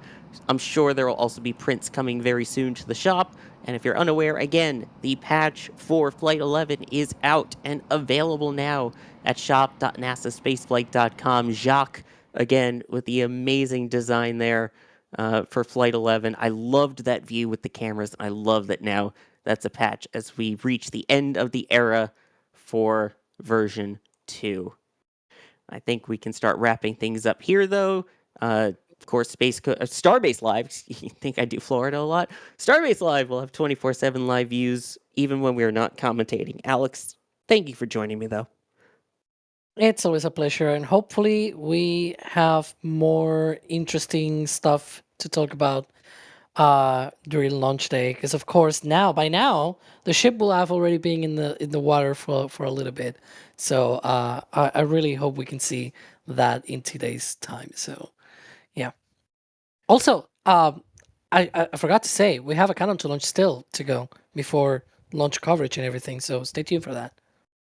We do. There's still a lot more live streams to come. And in fact, many of them are already on the YouTube channel, including for the stakeout stream and the launch stream. So if you haven't already, head on over to the channel, set a reminder when we go live so you don't forget when each of those start on launch day. Ryan, thank you for joining as well.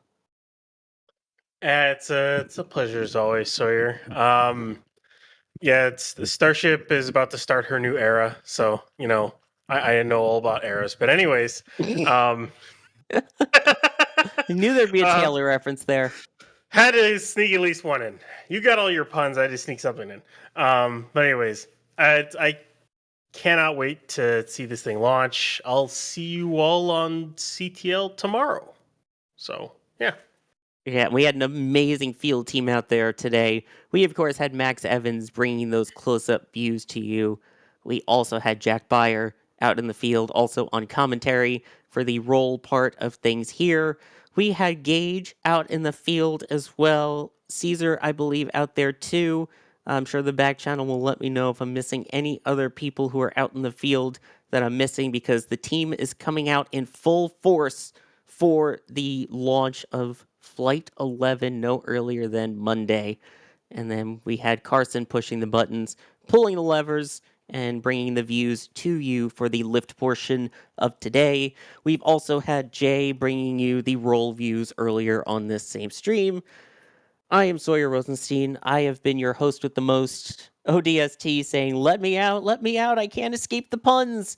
This will be your escape when I say thank you very much for watching, and we'll see you all for the next one. And here we go.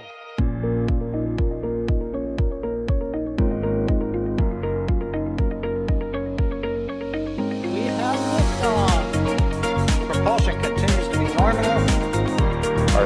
chamber pressure looks good. Rolling up. Roger, Atlantis. Water towers, fly! Yes! Payload down to nominal. Flight downside FD off. Bring in FD off. Off. It's orange! Oh my god! Oh my god! Décollage. Put that in the big bag, 343 unfolds to go. Indeed. We rise together, back to the moon and beyond. It's methane to be igniting flare, correct? Ship 36 just blew up. Thanks. You bet.